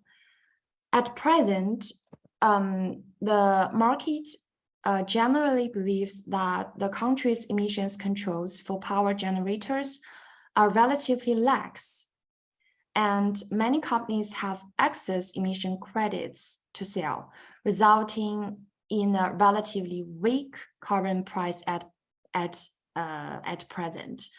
China's carbon emissions system is based on emission intensity, unlike the more mature EU system, which uses an absolute cap, which also means that there is a plenty of room for future growth in China carbon price. And for the price expectation, the China Carbon Forum publishes China Carbon Prices Survey Report of 2021, and they publish this kind of survey report every year. The results indicate an expectation of steadily rising prices, but with significant variance over the levels. The future, we can see from chart that the future price expectations for the near term are similar to surveys taken in 2019 and 2020. However, they are higher for the middle and end of this decade than in previous years.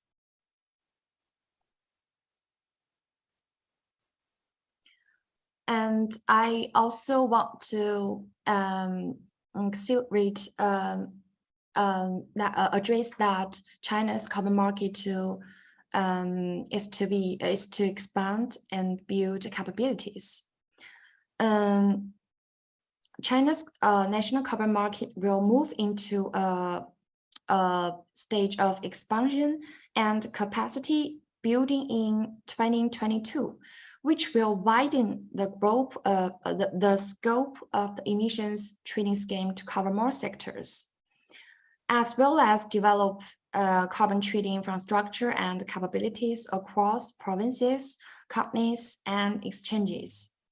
And the key factors of this we need to look out for will be the introduction of emissions measurement framework in new sectors, and the relaunch of China's domestic voluntary carbon market, the new regulations to strengthen implementation at new carbon-related products in increasingly sophisticated Chinese exchanges.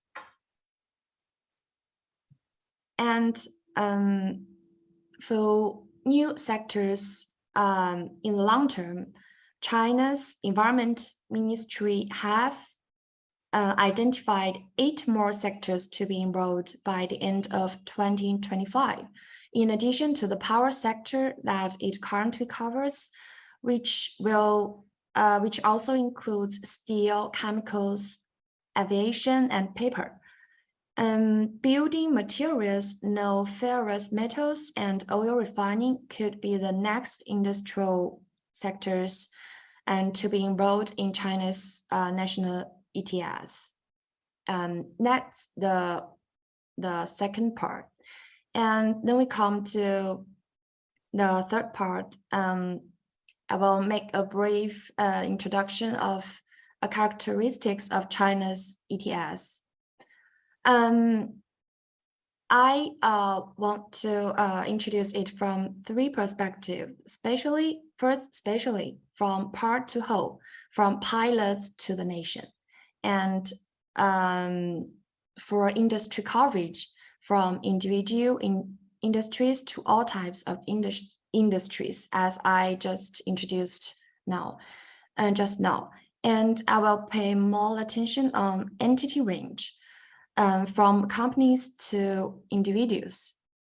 To be more specific, on the enterprise side, the carbon emission trading market has incorporated more than 1,700 power generation enterprises, involving a total of more than 3 billion tons of carbon emissions. And on the individual side, Alipay has taken the first historical step to explore personal carbon accounts, and Ant Forest has become the pioneer of the personal carbon account platform. Although personal carbon accounts has not yet formed a complete trading system for the time being, but the future is promising. And this is Alibaba, and the Ant Group, their acts towards a green planet. The act towards a beautiful China, it is a online map platform launched with the support of IMAP. It reaches 700 million users. And as for April 2019, 500 million Alipay Ant Forest users have planted 100 million trees in China. And in 2010, Alibaba announced that it would set aside 0.3% of its annual revenue for philanthropy, and the Alibaba Foundation was established in 2011. That's efforts from the enterprise level, and taking advantages of its leading capabilities in developing blockchain technology and its real-world applications. Ant Group will also explore ways to apply blockchain solutions to the climate effort, including using the technology to track the carbon reduction process. And there are also disadvantages of China's carbon market now. The 2 obvious characteristics, which are market segmentation and low degree of financialization. These 2 characteristics contribute to the current shortcomings of China's carbon trading market, which are small market size, poor market liquidity, low trading prices, and weak investment. And now let's look at the future plans, which is the last part.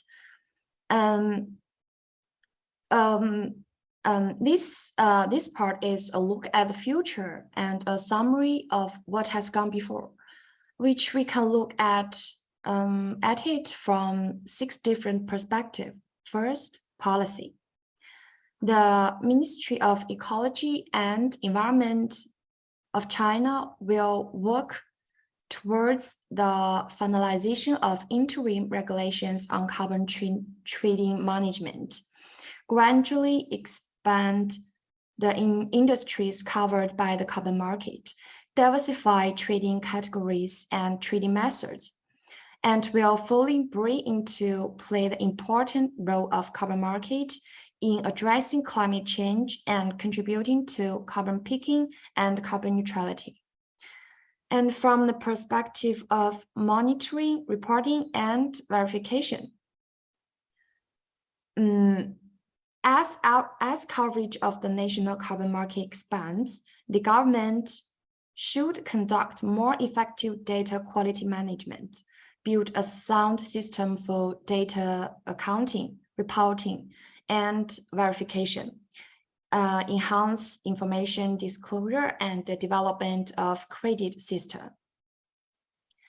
And as for compliance, no compliant units may also face additional punishment, such as public shaming, negative credit scores, and possibly even criminal prosecution.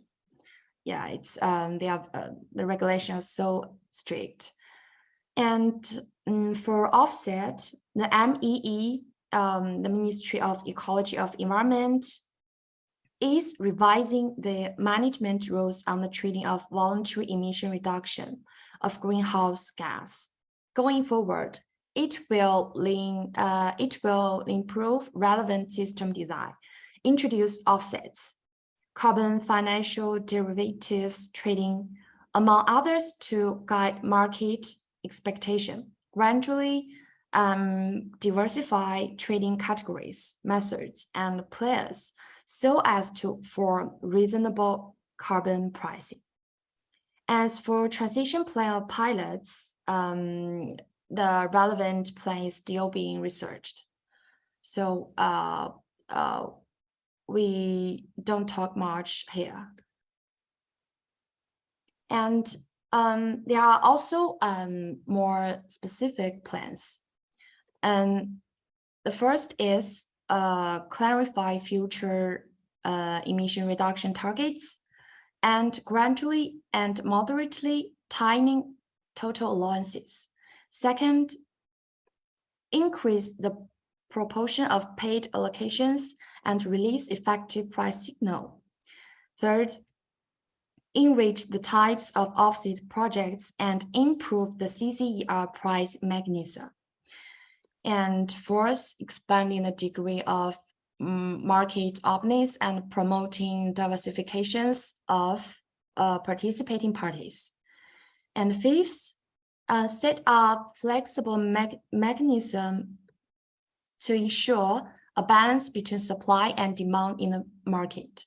And the last, explore the financial attributes of the carbon market and accelerate innovations in trading products. That's all, and my presentation finished. Thanks for watching. Thank you very much. Thank you very much to both of you. Very, very interesting presentation of the Chinese perspective and the Chinese experience. I give the floor first to Justo Corti for comments and questions, and then I will open to the audience. Okay, thank you very much to both of you for your presentation about the Chinese market. It's really very, very interesting. My question is regarding the price, and I'm sorry for being so pragmatic, but do you think that current prices of the Chinese market are enough in order to push companies, in this case, for example, power facilities, to increase their efforts to reduce emissions, or you think that this is just a complement, but the real efforts is being imposed by other means, for example, about planifications and so on? Thank you, Justo. It's a very good question. In that moment, the price, the carbon price, it's how to say, it's not. I don't think it's enough push to the power sector or power industry to reduce the carbon emission, very more, because it's not so high. From the PPT, we can see compare the internationally, China's carbon price is still very lower. It's almost the lowest lowest level internationally. Also in that mode, it's not a normal national ETS, because it's only cover very. It's only one power sector, so it's just like a pilot or experiment period. If we expand more sectors or industries in the Chinese national market ETS, maybe we can see the different pictures because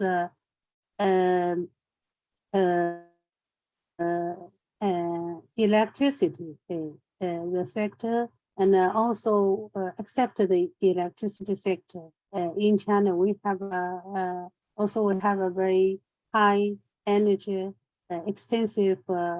intensive industries. If they are covered in this Chinese national ETS, maybe exchange the allowance. It will change its volume allowance. There we can see the different pictures and the price. Thank you. That's my answer. Thank you, Mr. Thank you for your answer. Anyone else in the audience would like to put a question? Professor Scott, Joanne? Thank you very much for such an interesting presentation, which I learned a lot from. And one of the things that I followed quite closely at the time was EU policy on offsets, which you also just mentioned in your presentation. I wonder if you can just give us a little bit more insight into the future direction of Chinese thinking on offsets in its carbon markets, given the important role that China played in the projects that generated offsets for the European Union carbon market before the European Union decided to close the door on that particular option. So it's just really a question of information, because it's so hard to find out and it's so valuable to have this opportunity. Yeah, thank you, Professor. It's very interesting question. For Chinese in the policy perspectives, in the next these 40th Chinese 5-year plan, will continue in the. We have emphasized the policy to continue emphasize the carbon emission, reduce emission, and so the Chinese ETS is only one tool for reduced China carbon emission and accept the ETS. We have, I think, a lot of portfolio policies for them for high, in order to make after the carbon reach the carbon peak, we will reduce the carbon intensity very quickly, decrease the carbon intensity. We try to get the target carbon neutrality target at 2060, a little bit later compare the European ambitious target.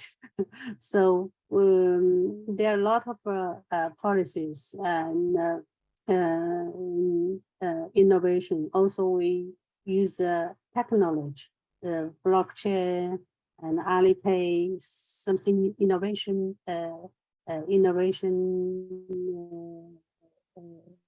techniques.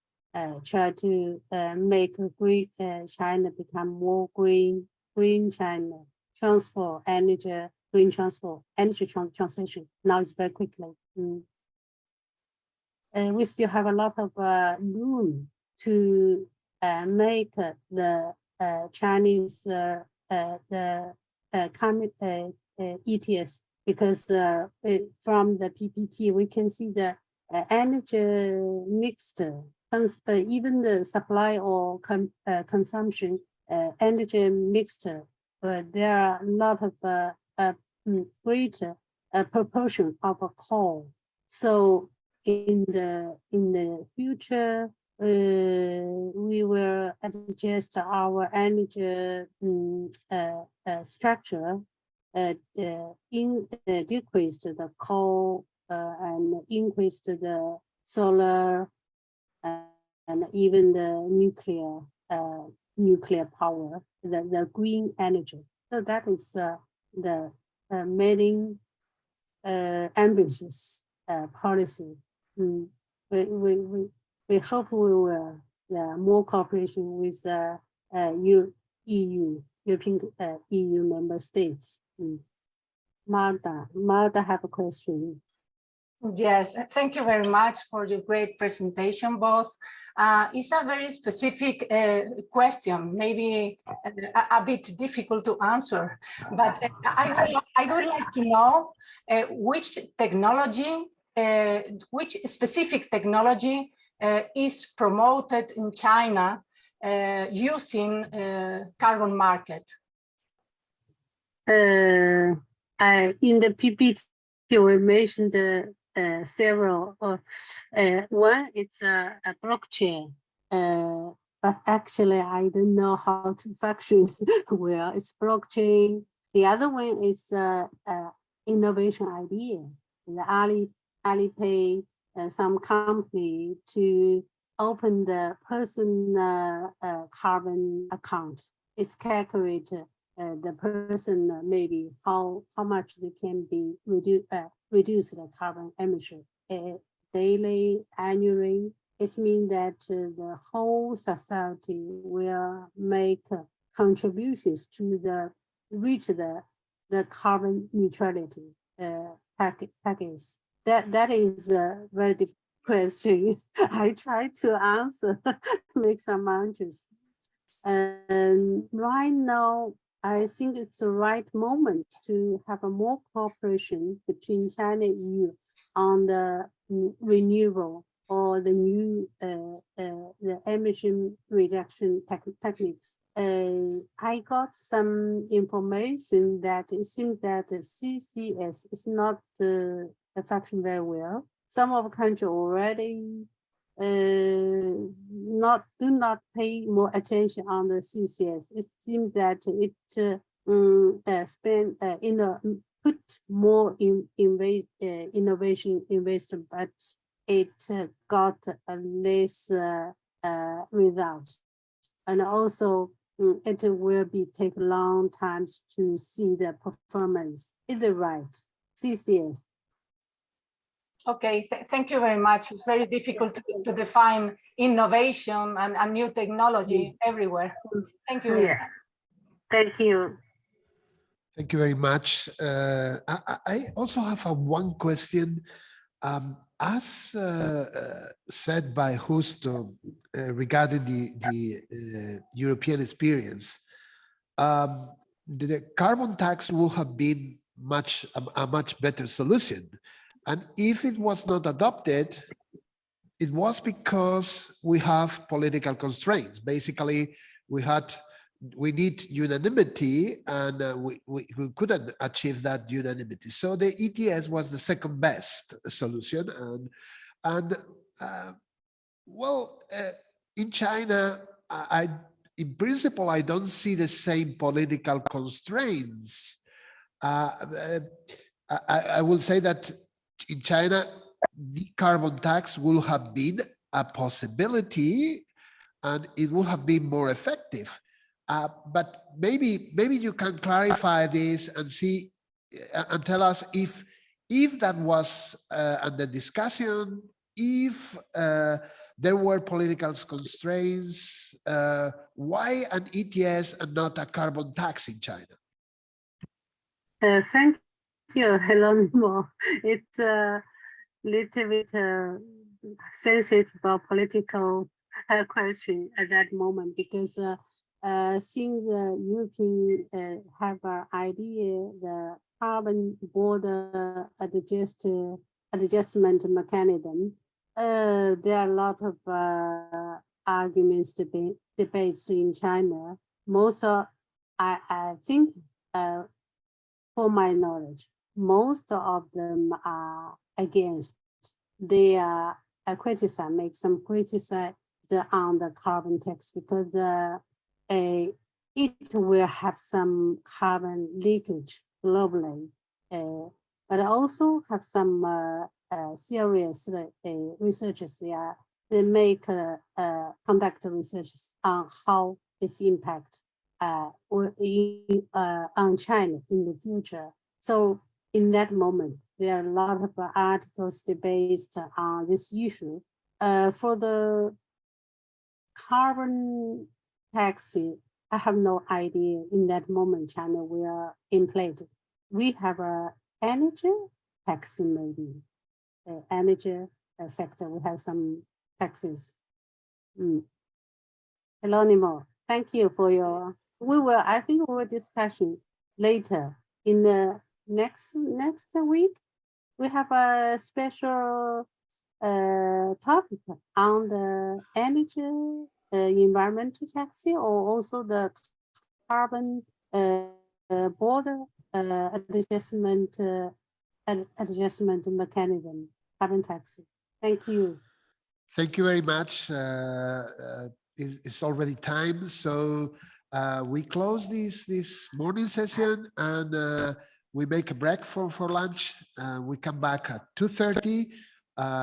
Professor Scott will be chairing the session. So see you later. Bye. So see you later. Thank you. Thank you. Marta. We go first with Marta, then with Justo, and then with Min, in accordance with the program. Is that okay? Is that okay? Yeah. What should I share? I will try to share the presentation, but I'm not sure that I am allowed. Is Marta able? Yeah, you should be able to, Marta. Okay.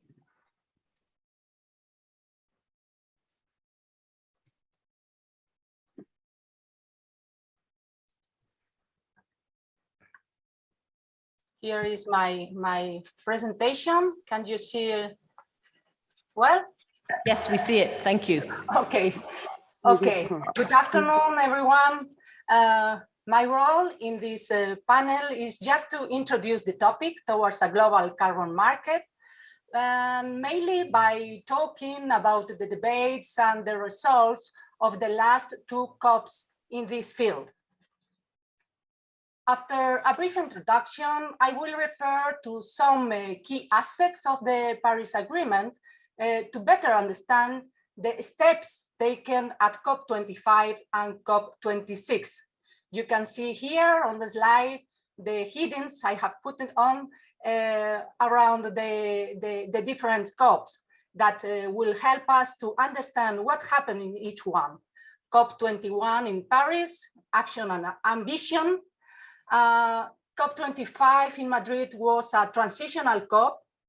We know it before, and the results of the COP25 are good and also bad news.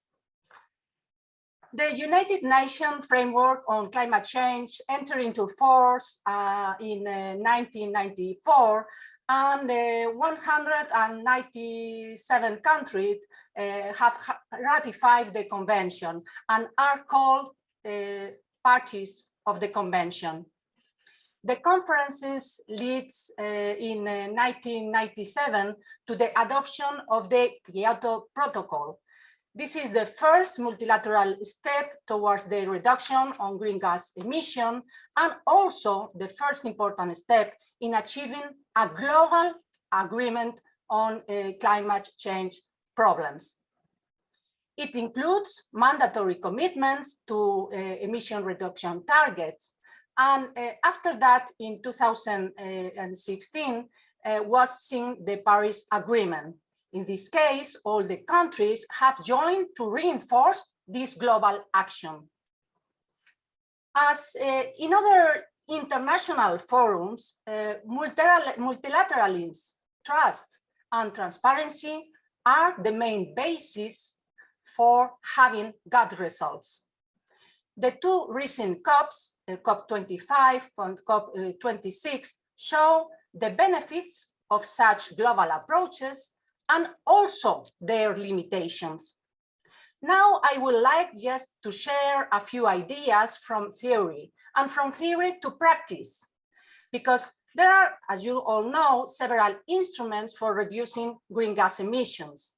Although the main widely used has been regulatory ones, the so-called command and control instruments, the use of economic instruments has promoted and has been the best one to achieve the same level of reductions in emissions at lower costs. This is the key point, the lower cost. There are basically two types of economic instruments: the use of fiscal measures and the use of a cap and trade system. PIGU advocates for fiscal measures as a way to internalize negative externalities, and COAS is the father of the ETS. For that reason, we call green or environmental taxes Piguvian taxes, and we know that the father of the ETS is already COAS, which is opposed to the ideas of PIGU. But let me also quote two more authors, because Crocker applies these ideas in the United States on the 60s, and Dales on the 80s have applied these two kinds of ideas in Canada for tackling the problem of water pollution. Then it's just not to speak about theory, but it's important to remark that there is some experience and some good experience that can help us to test if the carbon emission system works or is not working, depending on the framework. The typology of the instruments to tackle climate change is broad, as I have mentioned, and for years now, flexible economic instruments have been considered more convenient than regulatory ones due to their efficiency. There was tested with pre-assessment and post-assessment. To finalize this brief introduction, let me just to say that on the Kyoto protocols, There are three economic instruments for action: the international emission trading, the first one; the second one, clean development mechanism; and the third one, joint implementation projects. Let's go to the basis of the COP21 in Paris, who leads to the Paris Agreement in 2016. Its preamble recognized that climate change is a problem for all humankind. That is mean global action is needed, multilateralism is needed to tackle climate change. The purpose of the agreement is specified in Article 2. This article reinforces the global response to climate change problems. On the other hand, Article 3 mandates the parties to make and communicate the ambition effort in their national determined contributions. But it is Article 6 which is gained great relevance at the COP25 in Madrid, as it was the only piece in this piece of legislation that remained to be developed. It is considered by some authors and some representative of the government to be a central element to the Paris Agreement, as it is the one that would allow the development of an international carbon market, as well as a key element to be able to mobilize private investment. On paragraph 2 of Article 6, we can learn that it is established the possibility to set up international market for emissions rights. On paragraph 4, it is proposed a mechanism similar to the clean development mechanism in the Kyoto Protocol, and the possibility as well of making investments in other countries that reduce emissions, with the investor accounting for this reduction as its own. This is important to remark. And finally, on paragraph 8 of Article 6, it is also mentioned the possibility to have other collaboration schemes between countries. The parties of the Paris Agreement failed at COP24 in Katowice to decide the rules governing this mechanism, making, for that reason, the COP25 in Madrid an essential step to address these unresolved issues so far. Most of the national, let me say a final remark regarding COP21 in Paris, because most of the national climate plans include the use of carbon markets to achieve greenhouse gas emission reductions, which mean that governments and the private sector can buy emission allowances, which would be articulated through Article 6.2. But in addition, governments can buy allowances in exchange for developing green projects in other countries, government by Article 6, paragraph 4, or sell surplus allowances to other countries that need them to meet their reduction obligation, although not all countries use these credits. Let's talk just a bit about the COP25 in Madrid. It was a great pleasure for me to be part of this important conference as a member of the representation of an observative state, observative party, in particular the Holy See. And it was a great opportunity to be part in all the discussions. It is, and we know that it is conceived as a transitional COP, not an essential COP. But let me show which were the discrepancies in the negotiations, because large economies whose political leaders are not convinced on the importance of climate, such as, you know, the United States, were reluctant to move forward and announce the withdrawal from the Paris Agreement. And on the other hand, medium-sized countries have taken domestic and unilateral decisions that are not always aligned with the climate. And some of them are even recovering plans to invest in coal or in fossil fuels and to use subsidies, while other small and more vulnerable states, such as island nations, have seen the slowdown with really despair.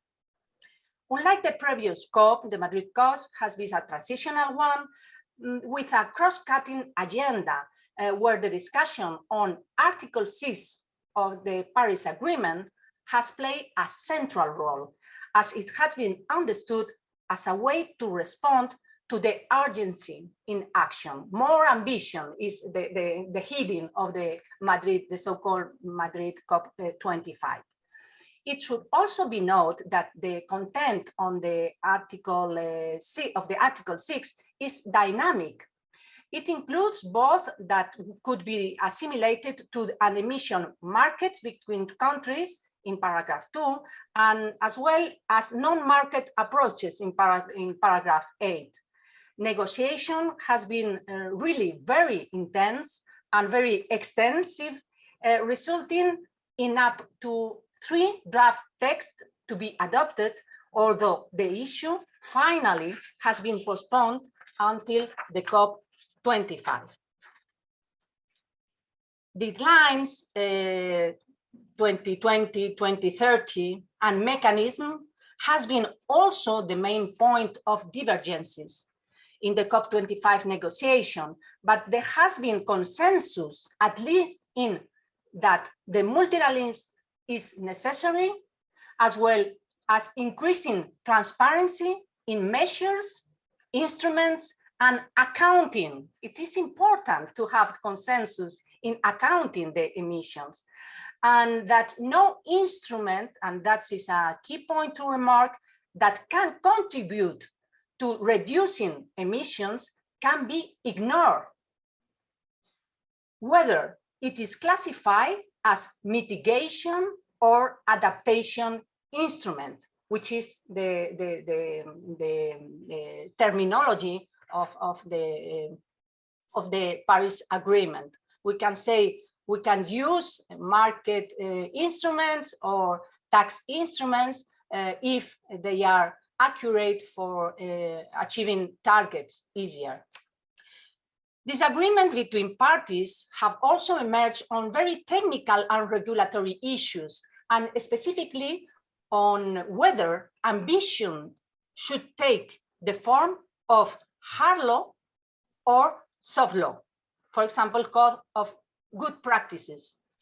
Some countries claim that ambitions also means better information, the quality of data, and confidence that it will translate into good results, and also transparency, clarity on the implementation and the application periods.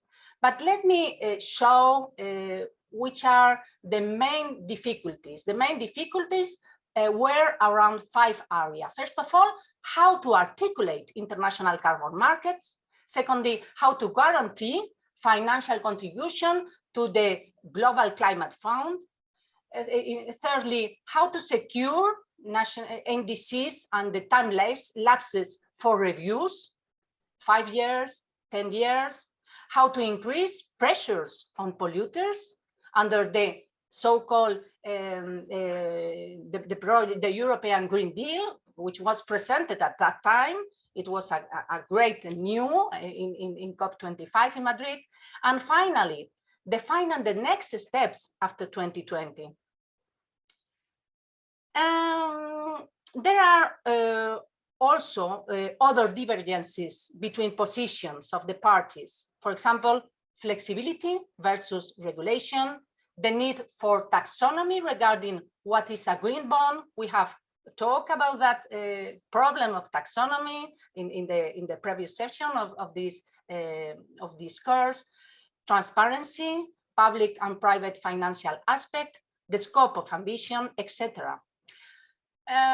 A final reflection on COP25 in Madrid. What has happened in COP25, at least from my point of view, is that the result was the same as other results in international relations, because there is no truth about the rules of the game and the scale of values. And there is always a great problems if each party does not sense that there is a win-win in the end. After the longest COP in the history, and with the impression that a sensible minimum agreement is better than a bad agreement, the call for ambition, for mitigation, adaptation, and means of implementation, finance, technology, transfer, and capacity building was then proposed to postpone to Glasgow. Let's finalize with some ideas about the results of Glasgow. I were not I have not the opportunity to be in COP25 in Glasgow, but reading the results, we can say that the most important result is that the countries agree only to phase down and not to phase out coal. This is like the heading of the we can read in all the summaries about the results of Glasgow. There are good news, there are bad news, there are pending issues, and we can share our view about the future. Good news. Let me summarize the good news around these key points. First of all, the collaboration between China and the United States. I think this is important. It was not the case at COP25 in Madrid. And their joint declaration said both nations will work together to reduce emission, moving towards a clean energy model and decarbonization. The second point is the global agreement with the problem with methane. 100 countries agreed to reduce their methane emission by 30% in 2030.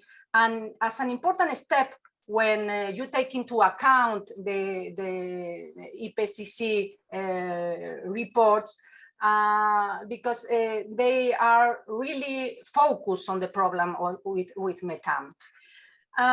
Regarding the Article 6 of the Paris Agreement, after 6 years of work, the Paris rulebook was finally been adopted with the Article 6 mechanism, establishing the functioning of international carbon markets, supporting for greater global cooperation, a framework for transparency, and finally the deadlines for national development contributions. And finally, like titles, there are also good results about the problem of investment in fossil fuels. This has to be an end.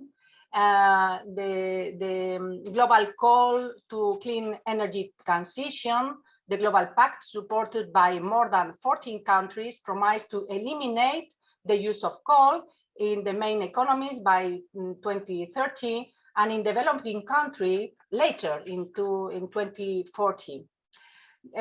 With regard to the sale of polluting vehicles, that should be also an important compromise to end and to promote the better policies before 2013, and the end of sale of cars and vans with combustion motors in the principal markets in 2035.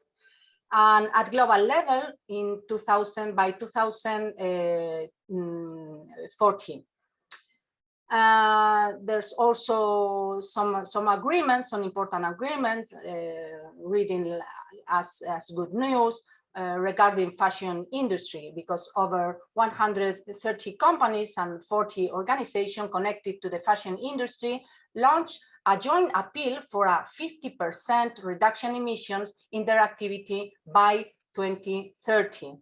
There are, of course, pending issues, for example, in the issue of climate finance. A great step is taken, but without the commitment as a requirement.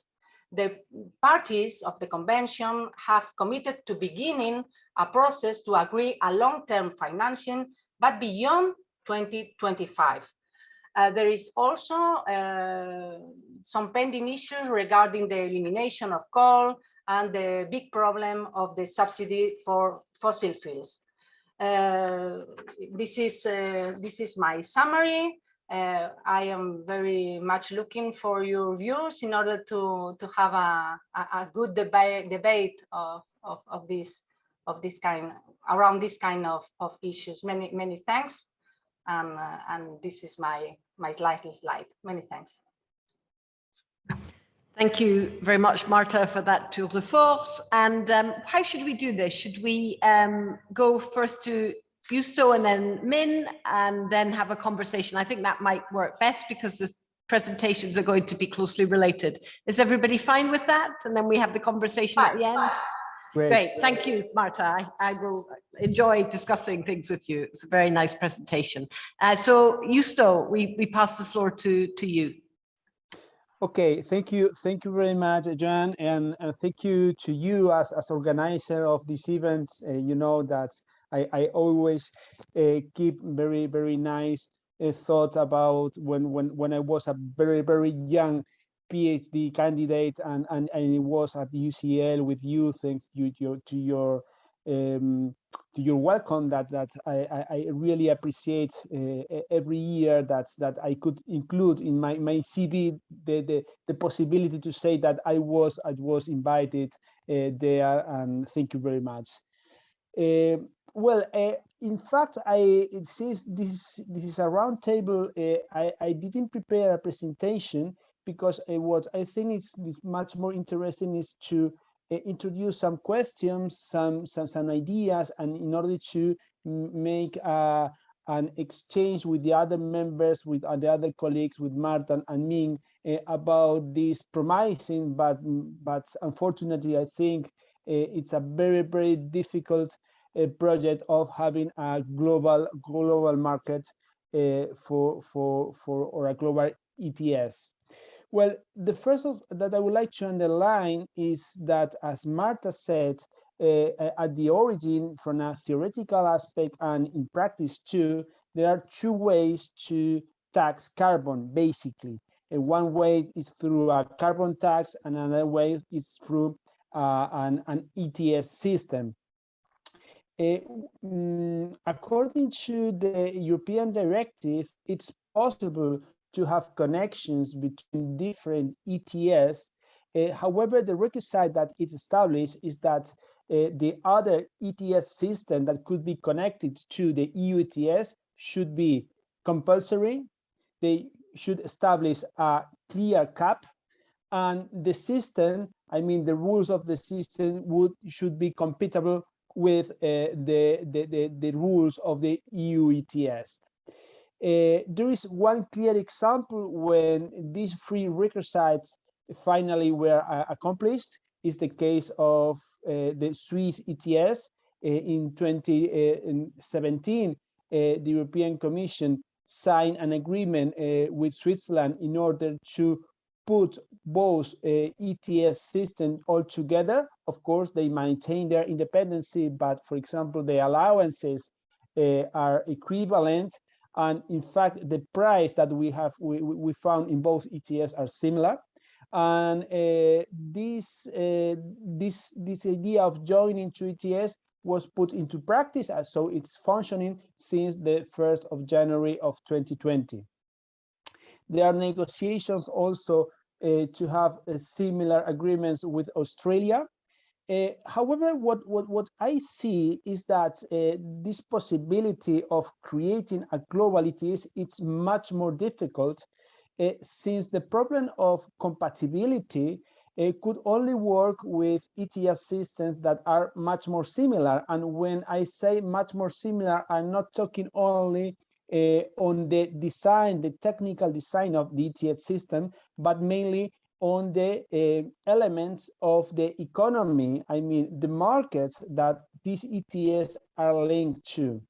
What I mean is that if we try to put all together and try to accept allowances for another ETS, it doesn't matter. It could be in theory the system equivalent, but if the economy of the other country is much more different, so the consequence would be that the price of these allowances would not be the same, and so it could create major difficulties and incompatibilities. I'm talking mainly from an EU point of view. We have the example, and Marta also quoted it, that the Kyoto Protocol fixed the possibility of exchanging certain kind of rights between developing countries and EU and developed countries. In fact, I mentioned that during my presentation this morning, these international rights created huge problems, increasing de facto the cap of the offer in the EU ETS. It was a great contribution to the surplus of the offer of allowances, and so in that it's the same to say that in the reduction of the price of the allowances in the EU. And there are also some studies that says that it's too much difficult to see whether this money invested in other countries, it's really invested for reducing the emissions there. So there are problems in the control that effectively we can affirm that the money is invested and the money that is also recognized as allowances as equivalent, for example, in the EU ETS, it's really a contribution for the reduction of emissions. So basically, I think two main problems here. I not see problems in the compulsory system. Of course, if one country decides to establish an ETS and it wants to be linked to another one, like the European one, it has to accomplish with the idea of being compulsory. I don't see the problems in the idea of the cap. Sooner or later, I think that all the system will need to fix a cap if we really want to reduce emissions. So I think that is something that is achievable. But I see many difficulties in guaranteeing the compatibility of system, not only in theory, not only in the design, but mainly in the application and in the control that the rules are applied in a similar manner. Even inside the EU ETS, there were many problems about the compatibility during the first two phases of the EU ETS. There were some investigations regarding Bulgaria, Romania, about whether the EU ETS was applied by national authorities in a really good manner. So if we try to do in other jurisdictions where there is no possibility of applying EU law, I find very unfair to accept these allowances as equivalent to the EU ETS. And finally, I think that when we are talking about emissions, about pricing carbon at the end, we are talking about money.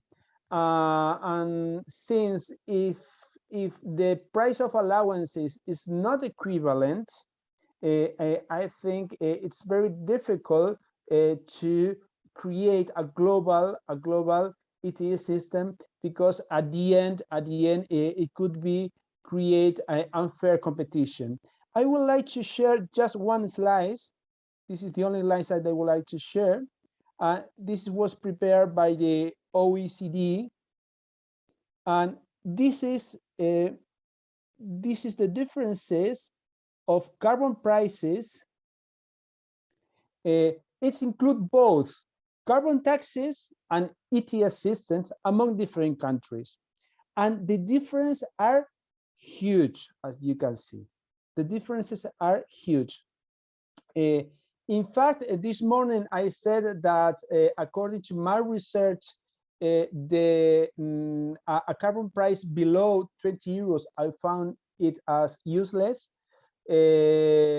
Probably the best equilibrium price would be around 50 euros, which is the price where power facilities that use coal are not economic viable anymore. This is 50 euros is the price where we can guarantee that coal is not economically a good solution. But for example, according to the OECD, if we really want to achieve zero emissions for 2030, the calculations made by their economists is that we need a carbon price over 100. So I'm not doing my own speculations. I'm just quoting the OECD. Probably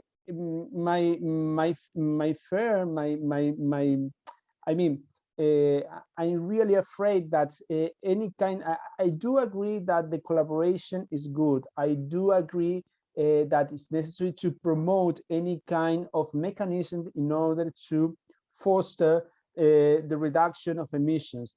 However, the integration of so different ETS system, and we are talking about the differences, in this case, I'm just talking about the price.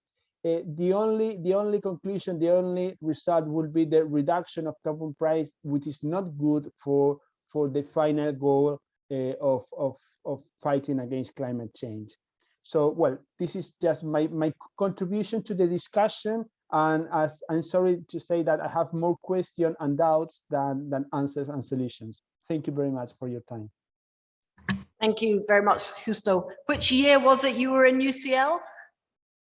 Sorry, it was 2007, I think. Okay. So, may I add something for the discussion maybe later? Sure. I'm very worried about concept and the interpretation of the concepts and the reliance on the data, because you mentioned, Justo, the prices, you show us many figures, but we really trust in each other. And I think the problem of the concept of the data of making the prices and the price signals is an important issue. And also, I was wondering if digitalization can help for trust in each other. Just put the topic of digitalization on the table for further discussion. Thank you very much. It's such an interesting and important topic, and interesting also to try to keep a little bit separate the ETS idea and the linkages idea from the offsets idea, because one could have one without the other. We can also talk about that. But first of all, we will turn to Min for our last presentation in this session. Thank you, Min, and thank you everybody so far. Thank you. Thank you, Chairman. I enjoyed the two presentations. Marta gave a very short presentation, but full of comprehensive pictures on the evolution of global climate change policy, and also summarized key points on the COP25, 26, the achievements, and also some obstacles or challenges. I fully agree with you, and also enjoy the hostess contributions. I try to make some contributions. Actually, I'm not expert on this field. I just follow some release or some newspapers or some update developments on how does Chinese law on the global climate change fields. For my understanding, compare the COP25 and with the COP26 and the Glasgow Climate Change Conference have got more achievement on the how to we called it the multilateralism. There are much concerns on the Article 6. It means that there are more concerns, reach the concerns on Article 6 of Paris Agreement. That is a basic foundation towards the international carbon market in the future. But at that moment, it's still a long way to go, because there are a lot of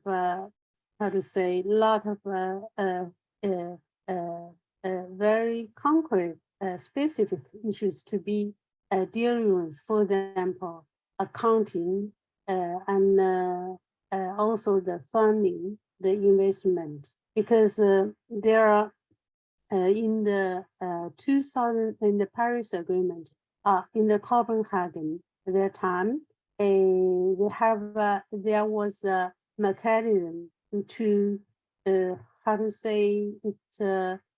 provide the investment of funding from the developing country to the advanced country to developing country at that time. But now it can there is no very, it's not clear to how to implement this transformation from the advanced country to developing countries so far. Also, the some impact, negative impact of pandemic outbreak. They are lower the process from the developing country to the developing country. That is just some very simple obvious. As for the Chinese law on the global mitigation, the global challenger, Marta mentioned that the China and the US has a joint agreement in the Glasgow. That is very important.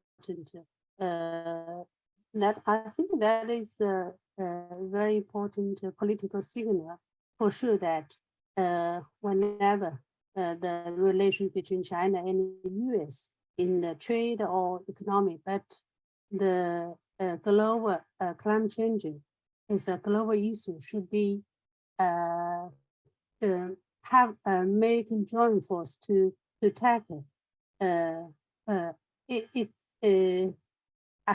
So I should emphasize some law China play in the COP26. I think the first one is let me see, it's China keep on the multilateral system on the global climate change on that field. So it's a global challenge, should be looking for the common solution for all of countries. Equality or just the second is about focused on the very practical actions. It's only have an idea or some suggestion, policy recommendation. It's not enough. It should be make the blue plane into the concrete actions.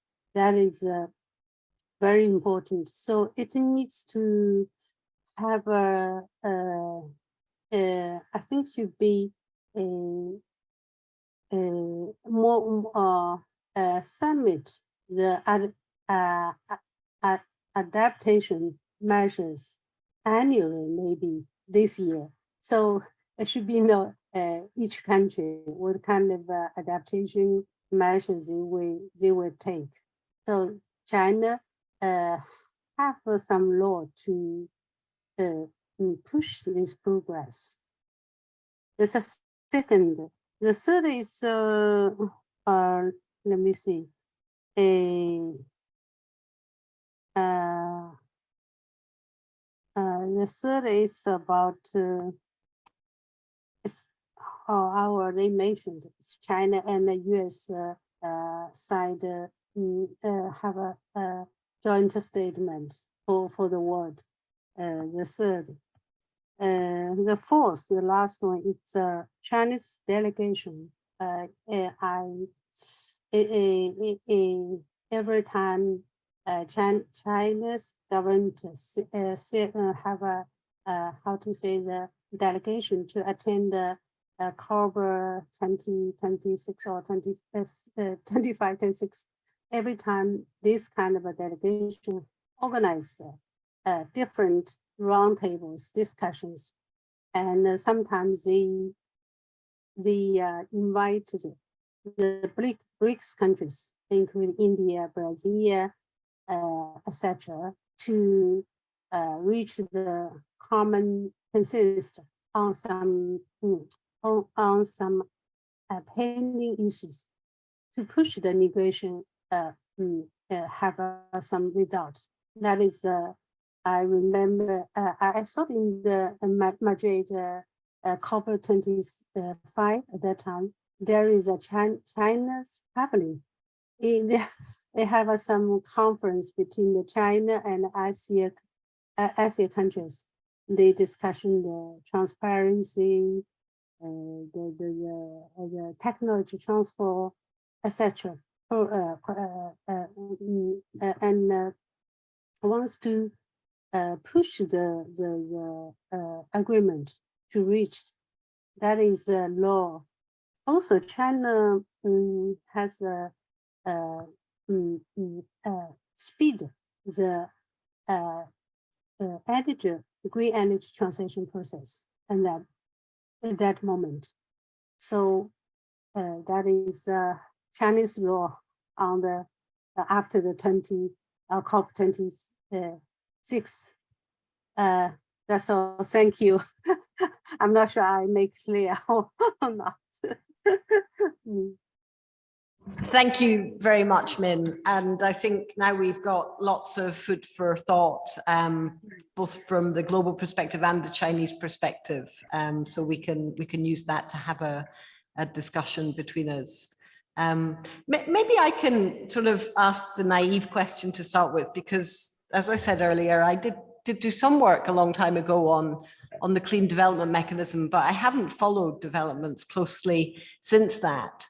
And from the perspective of somebody who sort of came into this a long time ago but hasn't kept up, I share Justo's fears about the implications, particularly of Article 6.4, not so much, internationally transferred mitigation outcomes, but the Article 6.4 mechanism. So, I mean, and I guess I'm nervous about that, as are lots of other people, for different reasons. But one is the reason I think that Justo emphasized, which was the concerns about the authenticity and additionality of the mitigation outcomes that are achieved. And I mean, the history of the CDM is just absolutely terrifying from that point of view. I mean, the industrial gases scandals, which you all know more about than I do, would make your hair stand on end as an example of the most terrifying type of fraud that you could imagine in a carbon market. So partly for that reason, but also I'm nervous about the social implications, the negative social implications of some of the projects that might be funded in order to produce mitigation outcomes. Now, they may be hydropower projects, or they may be forestry projects, lots of different kinds of projects. And to the extent that we trade emissions reductions in a carbon market of this kind, including potentially again in the future within the EU, and I don't know what the EU's thinking on that is now, and Justo will update us, I hope.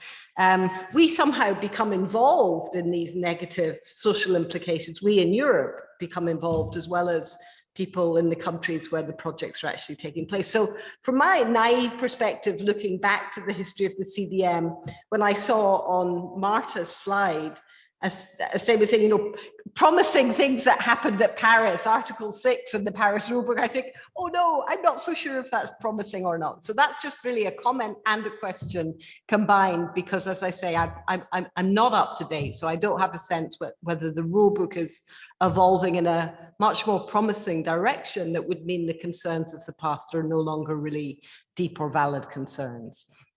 So with that, I open up to the panelists for their questions, comments, answers, etc.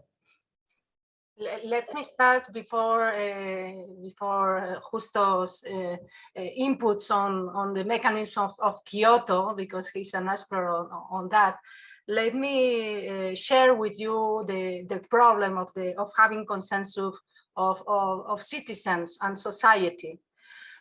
Just to mention that speaking with around carbon markets, carbon prices, is speaking about money.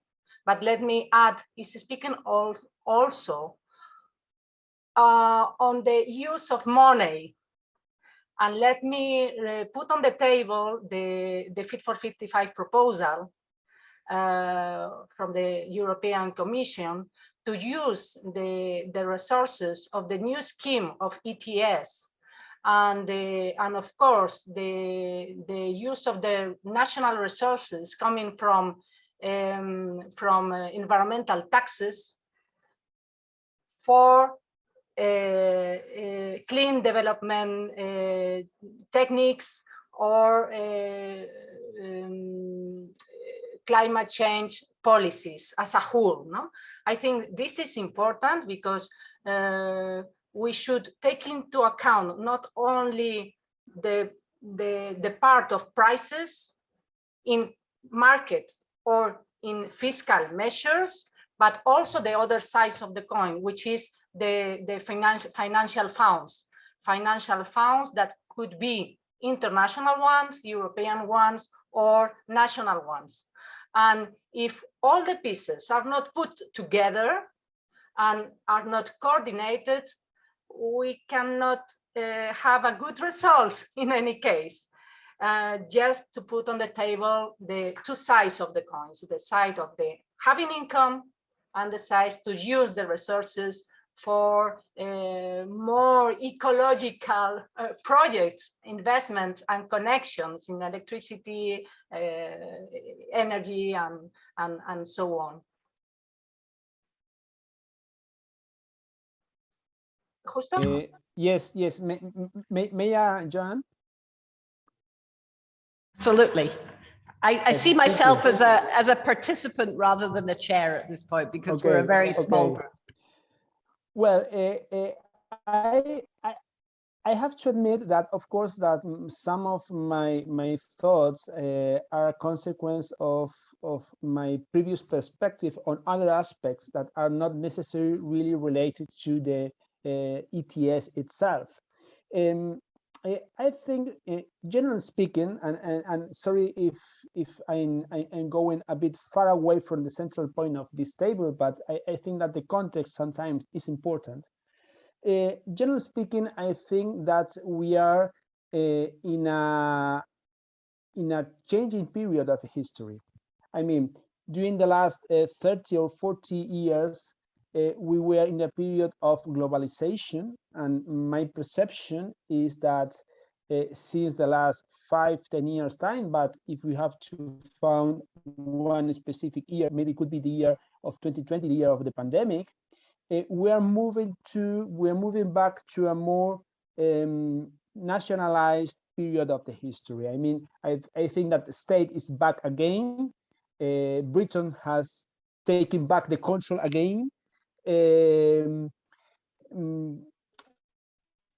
National states stronger, and the society is asking the state for taking measures against several things, including climate change, but not only climate change, against social injustice, against the consequence of security, the defense, energy, and so on.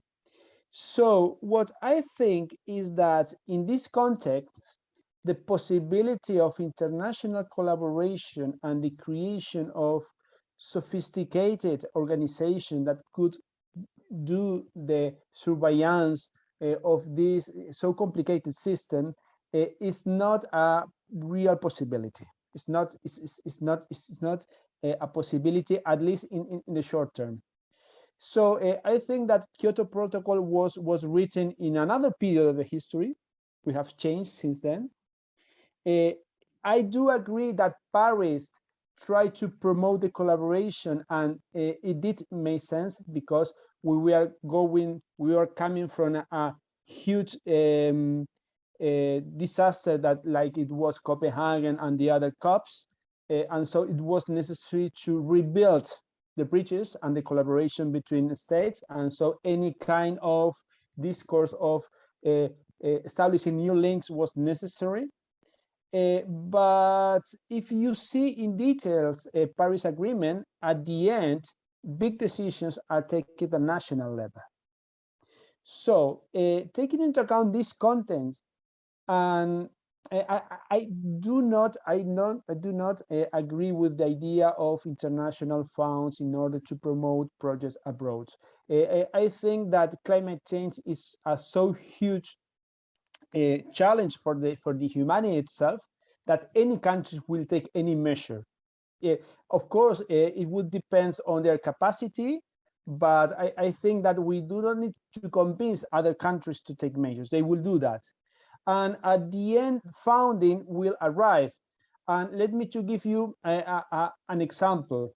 During 40 or 50 years, the US and the European Union and the European countries, generally speaking, has invested a lot of money in developing aid to Africa, to other countries.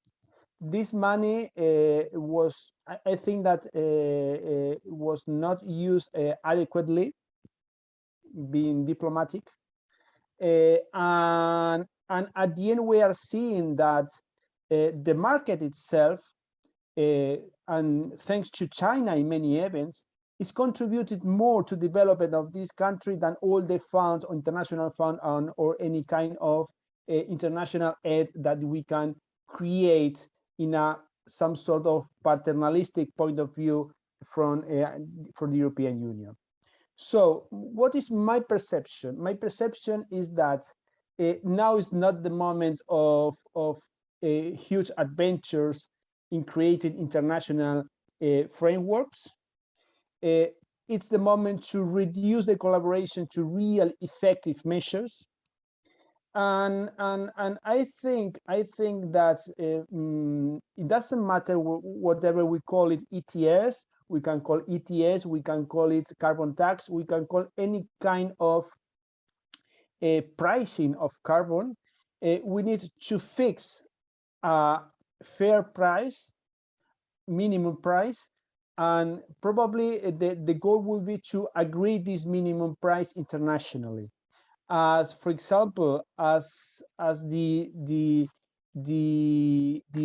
OECD did regarding companies' taxes, fixing a minimum price of 50%, and this is now it's called a fair price. And so we have a base in order to negotiate and in order to evaluate what could be a tax haven or not. Then we need to fix a minimum price for carbon pricing, and sorry for the repetition, and then in that sense establish in which country it is fair to produce and in which countries it is not. Because in other ways, I'm afraid that this so-called sophisticated ETS mechanism is just a greenwashing, and I'm sorry for being so pragmatic. Thanks, Justo. Very interesting. And of course, one of the things that your last comment raises is the question of how equivalence is judged. So should a minimum carbon price be uniform across all countries?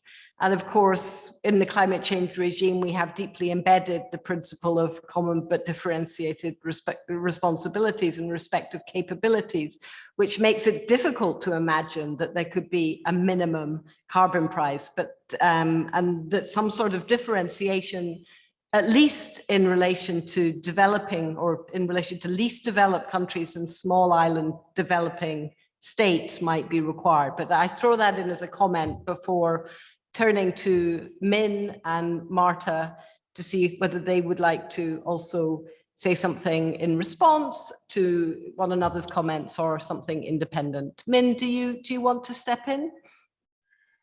Yes, Scott, Professor Scott, I added some comments.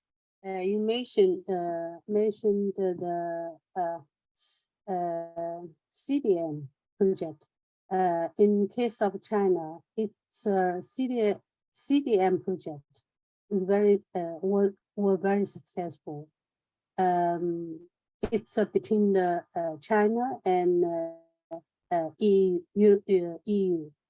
member states. There are a lot of cooperation on that fields. And for some less developing regions, for example, in China, in the western, in the southwest, some regions, they got the CDM project and pushed after the conduct this project, they got knowledge what's the carbon emission, how to reduce the carbon emission. Also, they use this kind of money funding to exchange their industrial structure. So they are quite successful between the EU and China on the CDM project. It reminds me that although I just say the COP26 have a bigger progress on the Article 6, it will be have some hope for established global international carbon market. But for the short run, or I don't think so. It will be easily to have a global international carbon market, because there are huge difference between the advanced country and the less advanced countries. Because I visited several some African countries. I have been my impression that sometimes it's not easy for ask them to reduce carbon emission. There is no emergency needed to reduce the carbon emission, because they are less industrial level. It means less carbon emission. So if you provide funding to them, maybe it will, you cannot how to say, moderate where the money investment goes to. So that's a problem. We need to think about some mechanism. For example, maybe the carbon tax for the beginning, then make the more balanced foundations. Then we can discussion what kind of international carbon market should be. I do. Thank you. Thank you, Professor Scott. I just added some small little bit comments. Oh, very interesting, and you know, of course, appropriate and encouraging to remind us also that despite the difficulties of the CDM, you're saying that there were successes in transferring technologies, of course, and that's not to be overlooked. So I appreciate that very much. and also the comment about developing countries. Let's turn to Marta. We can probably pick up some more on some of those interesting issues. Marta. Thank you, Joanne. I would like to put on the table some new issues hearing the remarks made by Justo regarding states, liberalization, state intervention, the current crisis, economic crisis. This is not the best moment for international agreement, of course. The problem is a huge problem. Climate change is a huge problem, and the costs are rising. No? I would like to mention the importance of the society and the use of these schemes of social responsibility and the reports and assessments of non-financial reports for having you know, for selling green bonds or whatever. You should prove to the national government that you are a healthy or a green company. This is one of the questions, because I came from financial academic world, and then I am used to study and to analyze the fiscal part of this kind of tools.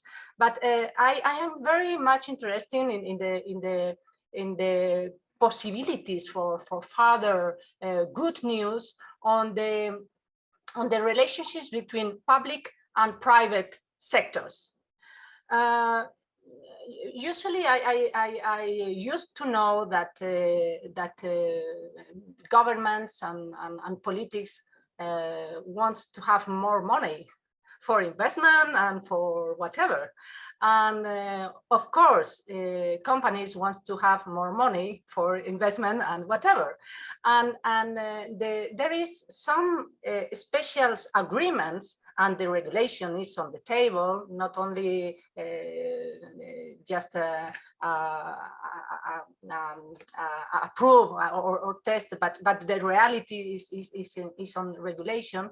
I think the use of this kind of agreement, the PTT or whatever you call, it should be a good way to promote more engagement from public interests and from private interests, because in the end, is also an important issue to take into account, because you mentioned also that we should have a fair price in carbon price, yes, but this price should be also be the right one, and the right one may not be so fair for one sector or so fair for another sector. I was thinking on the rise of prices of electricity or gas or whatever, Jean, a lot of issues. I think that this is like, I don't know, crazy ideas and all put together.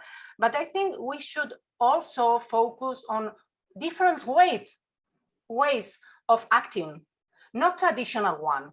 Not to focus on Article 6 on the Paris Agreement. That is important. Of course, it's important. But we should encourage young people, of course, and young researchers to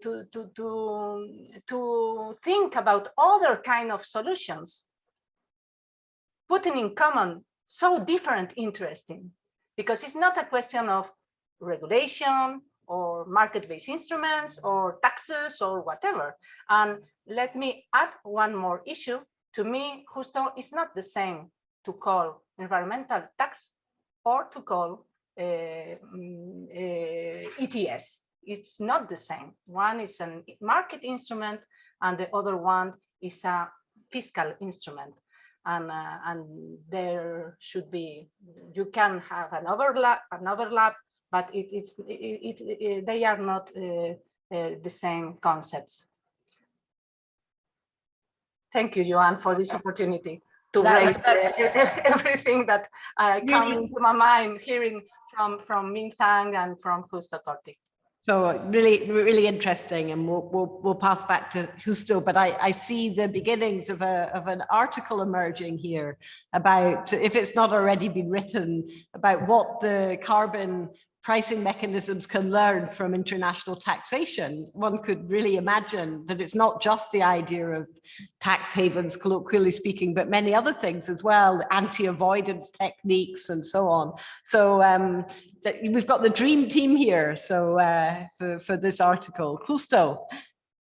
Thank you, Joanne. Of course, that Marta, she is the expert on tax law, so I have no other answer than agree with her.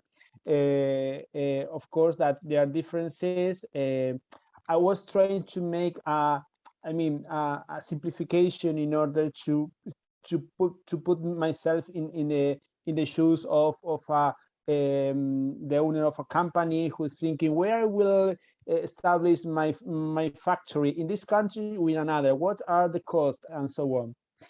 You mentioned something that's Marta, that it's really very important, I think.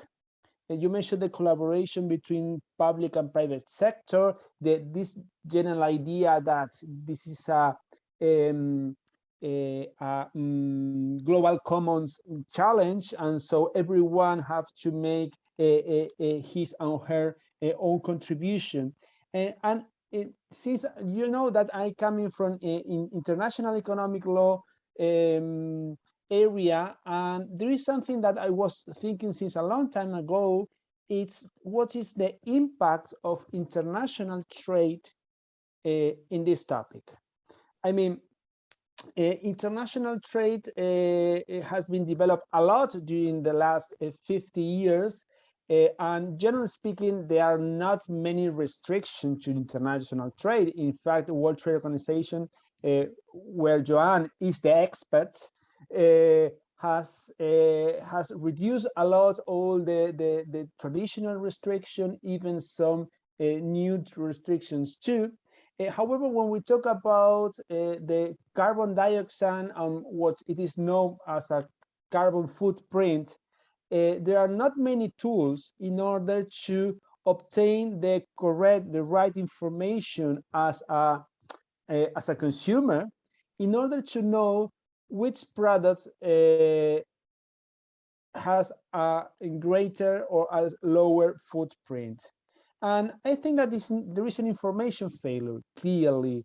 And probably a good contribution from the academic aspect would be how to improve the information available for consumers if they want to know exactly what is the footprint of a product, including all the aspects, not only the electricity in the country where it was produced, but also the electricity where all the components of this, for example, if of this industrialized product is being produced too, the transport, the packing, and so on. And let me tell you an anecdote. Some years ago, I was in Denmark. It was my first time in Denmark as environmental fighter and environmental lawyer. I was very happy to be in the heaven of environmental law. I said, well, in Denmark, everything would be nice. And when I went to the supermarket, I was clearly very surprised because more than a half of the fruit there was coming from the South Hemisphere. And so I said, yes, it was ecological. They were ecological apples or ecological pears with the packing made of carton and so on. But they were coming from the South Hemisphere. So this apple and this pear has traveled thousands of kilometers for being there.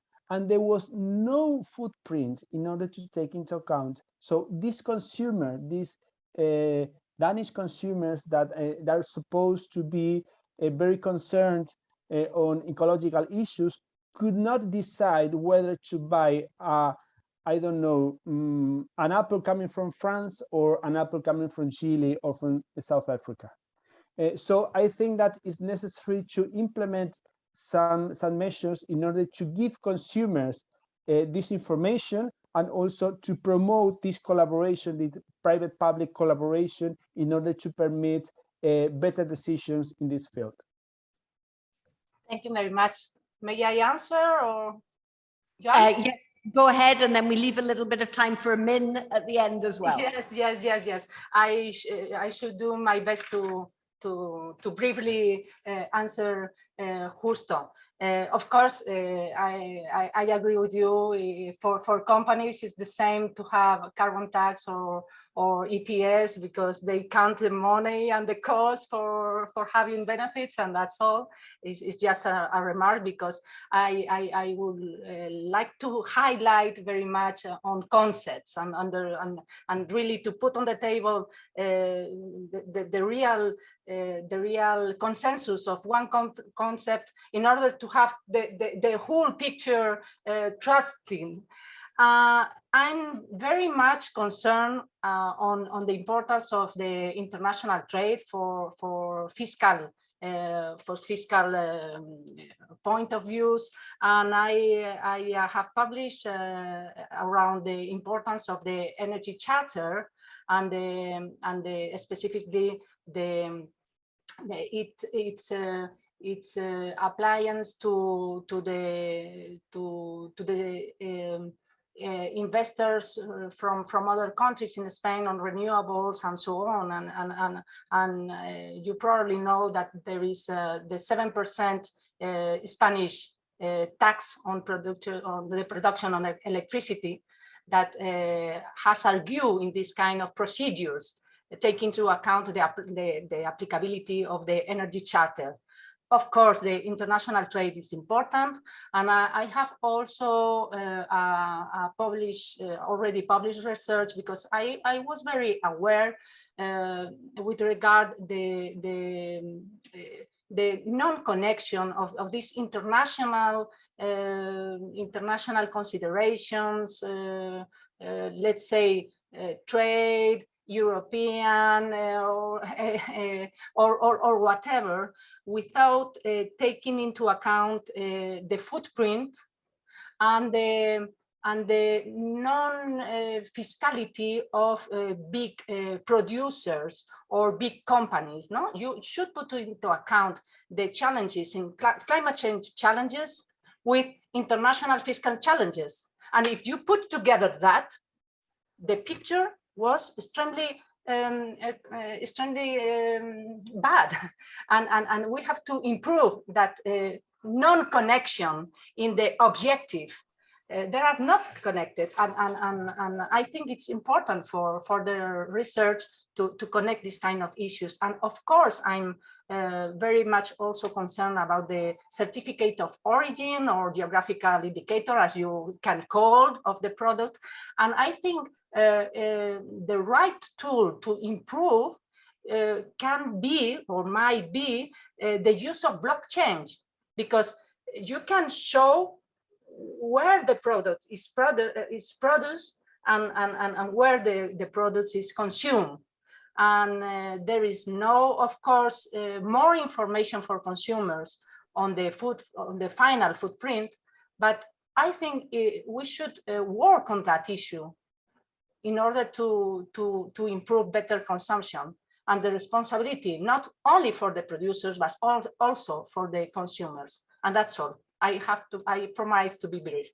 Thanks, Marta. That's great. And I mean, there is a lot of fantastic work being done by scientists. I mean, I read a lot of the science journals on multi-regional input-output analysis, and the level of granularity that they're arriving at now in tracking the interconnections between production and consumption and the environmental impacts is fantastic. You know, normally between countries, but increasingly you find quite fine-grained models, and they are mainly models which actually track the individual products, not apples, but avocados, for example. I haven't seen one about apples. So I think the information is emerging. And tomorrow morning, when I'm speaking, I'll be joined by by somebody who is genuinely an expert on the WTO, which I'm not anymore, who is a Spanish colleague from UCL, Gracia Marin Duran. So she will join us tomorrow morning. I don't know if the Spanish colleagues here already know Gracia or not, but it will be nice to have her join us tomorrow. Min, the final word is yours. Yes, you are.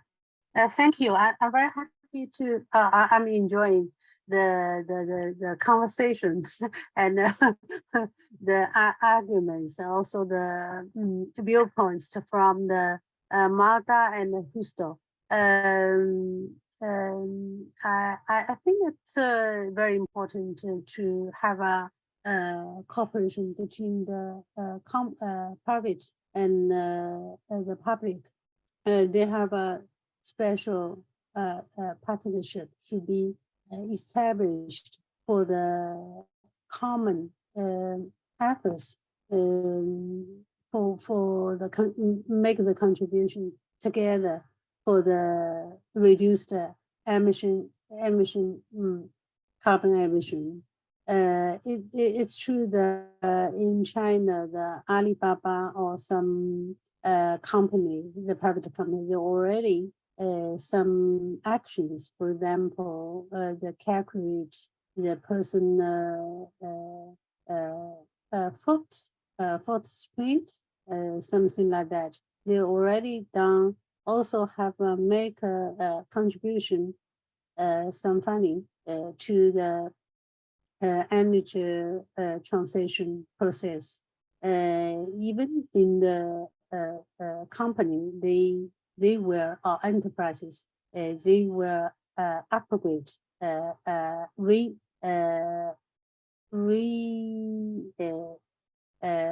to say, the structure. Their the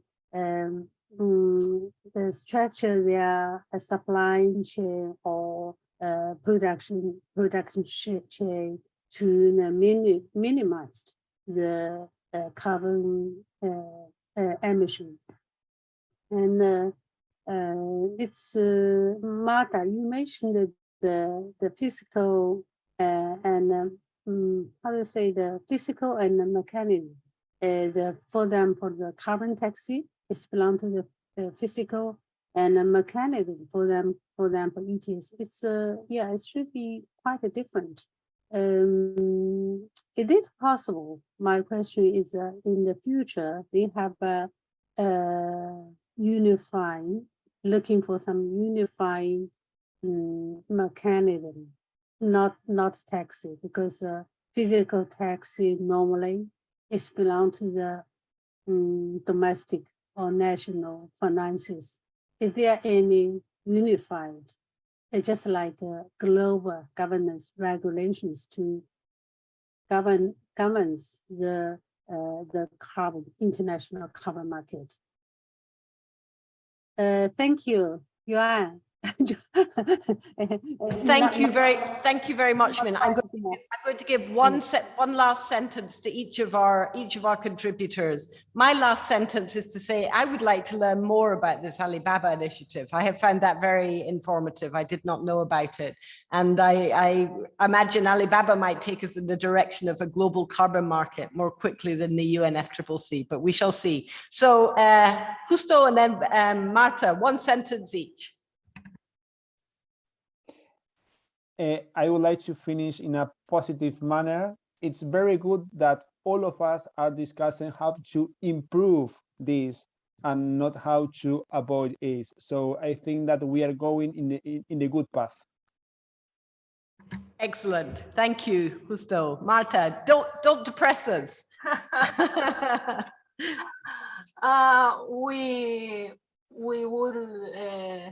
We should do our best to have the smartest combination of economic instruments, regulations, and contributions from the private sector and the public sector. Thank you very much. Min, would you like one last sentence? Thank you. It's a good opportunity. I want to say we should have some efforts to enhance more cooperation between China and Europe for green society in the future. Thank you. And I hope that in the future, we will actually be physically in the same room where we can talk together and go for coffee and continue the conversation, which is what we miss when we have our meetings online. It's been a small group, but a very, very nice one. And it's been a very interesting conversation between colleagues. I've enjoyed it very, very much. So thank you all. And I look forward to seeing at least some people tomorrow morning. Thank you very much. It's a great, great suggestion. Next time we should sit down in the same room to discussion. Exactly. In the meantime, we will see each other on Zoom again tomorrow.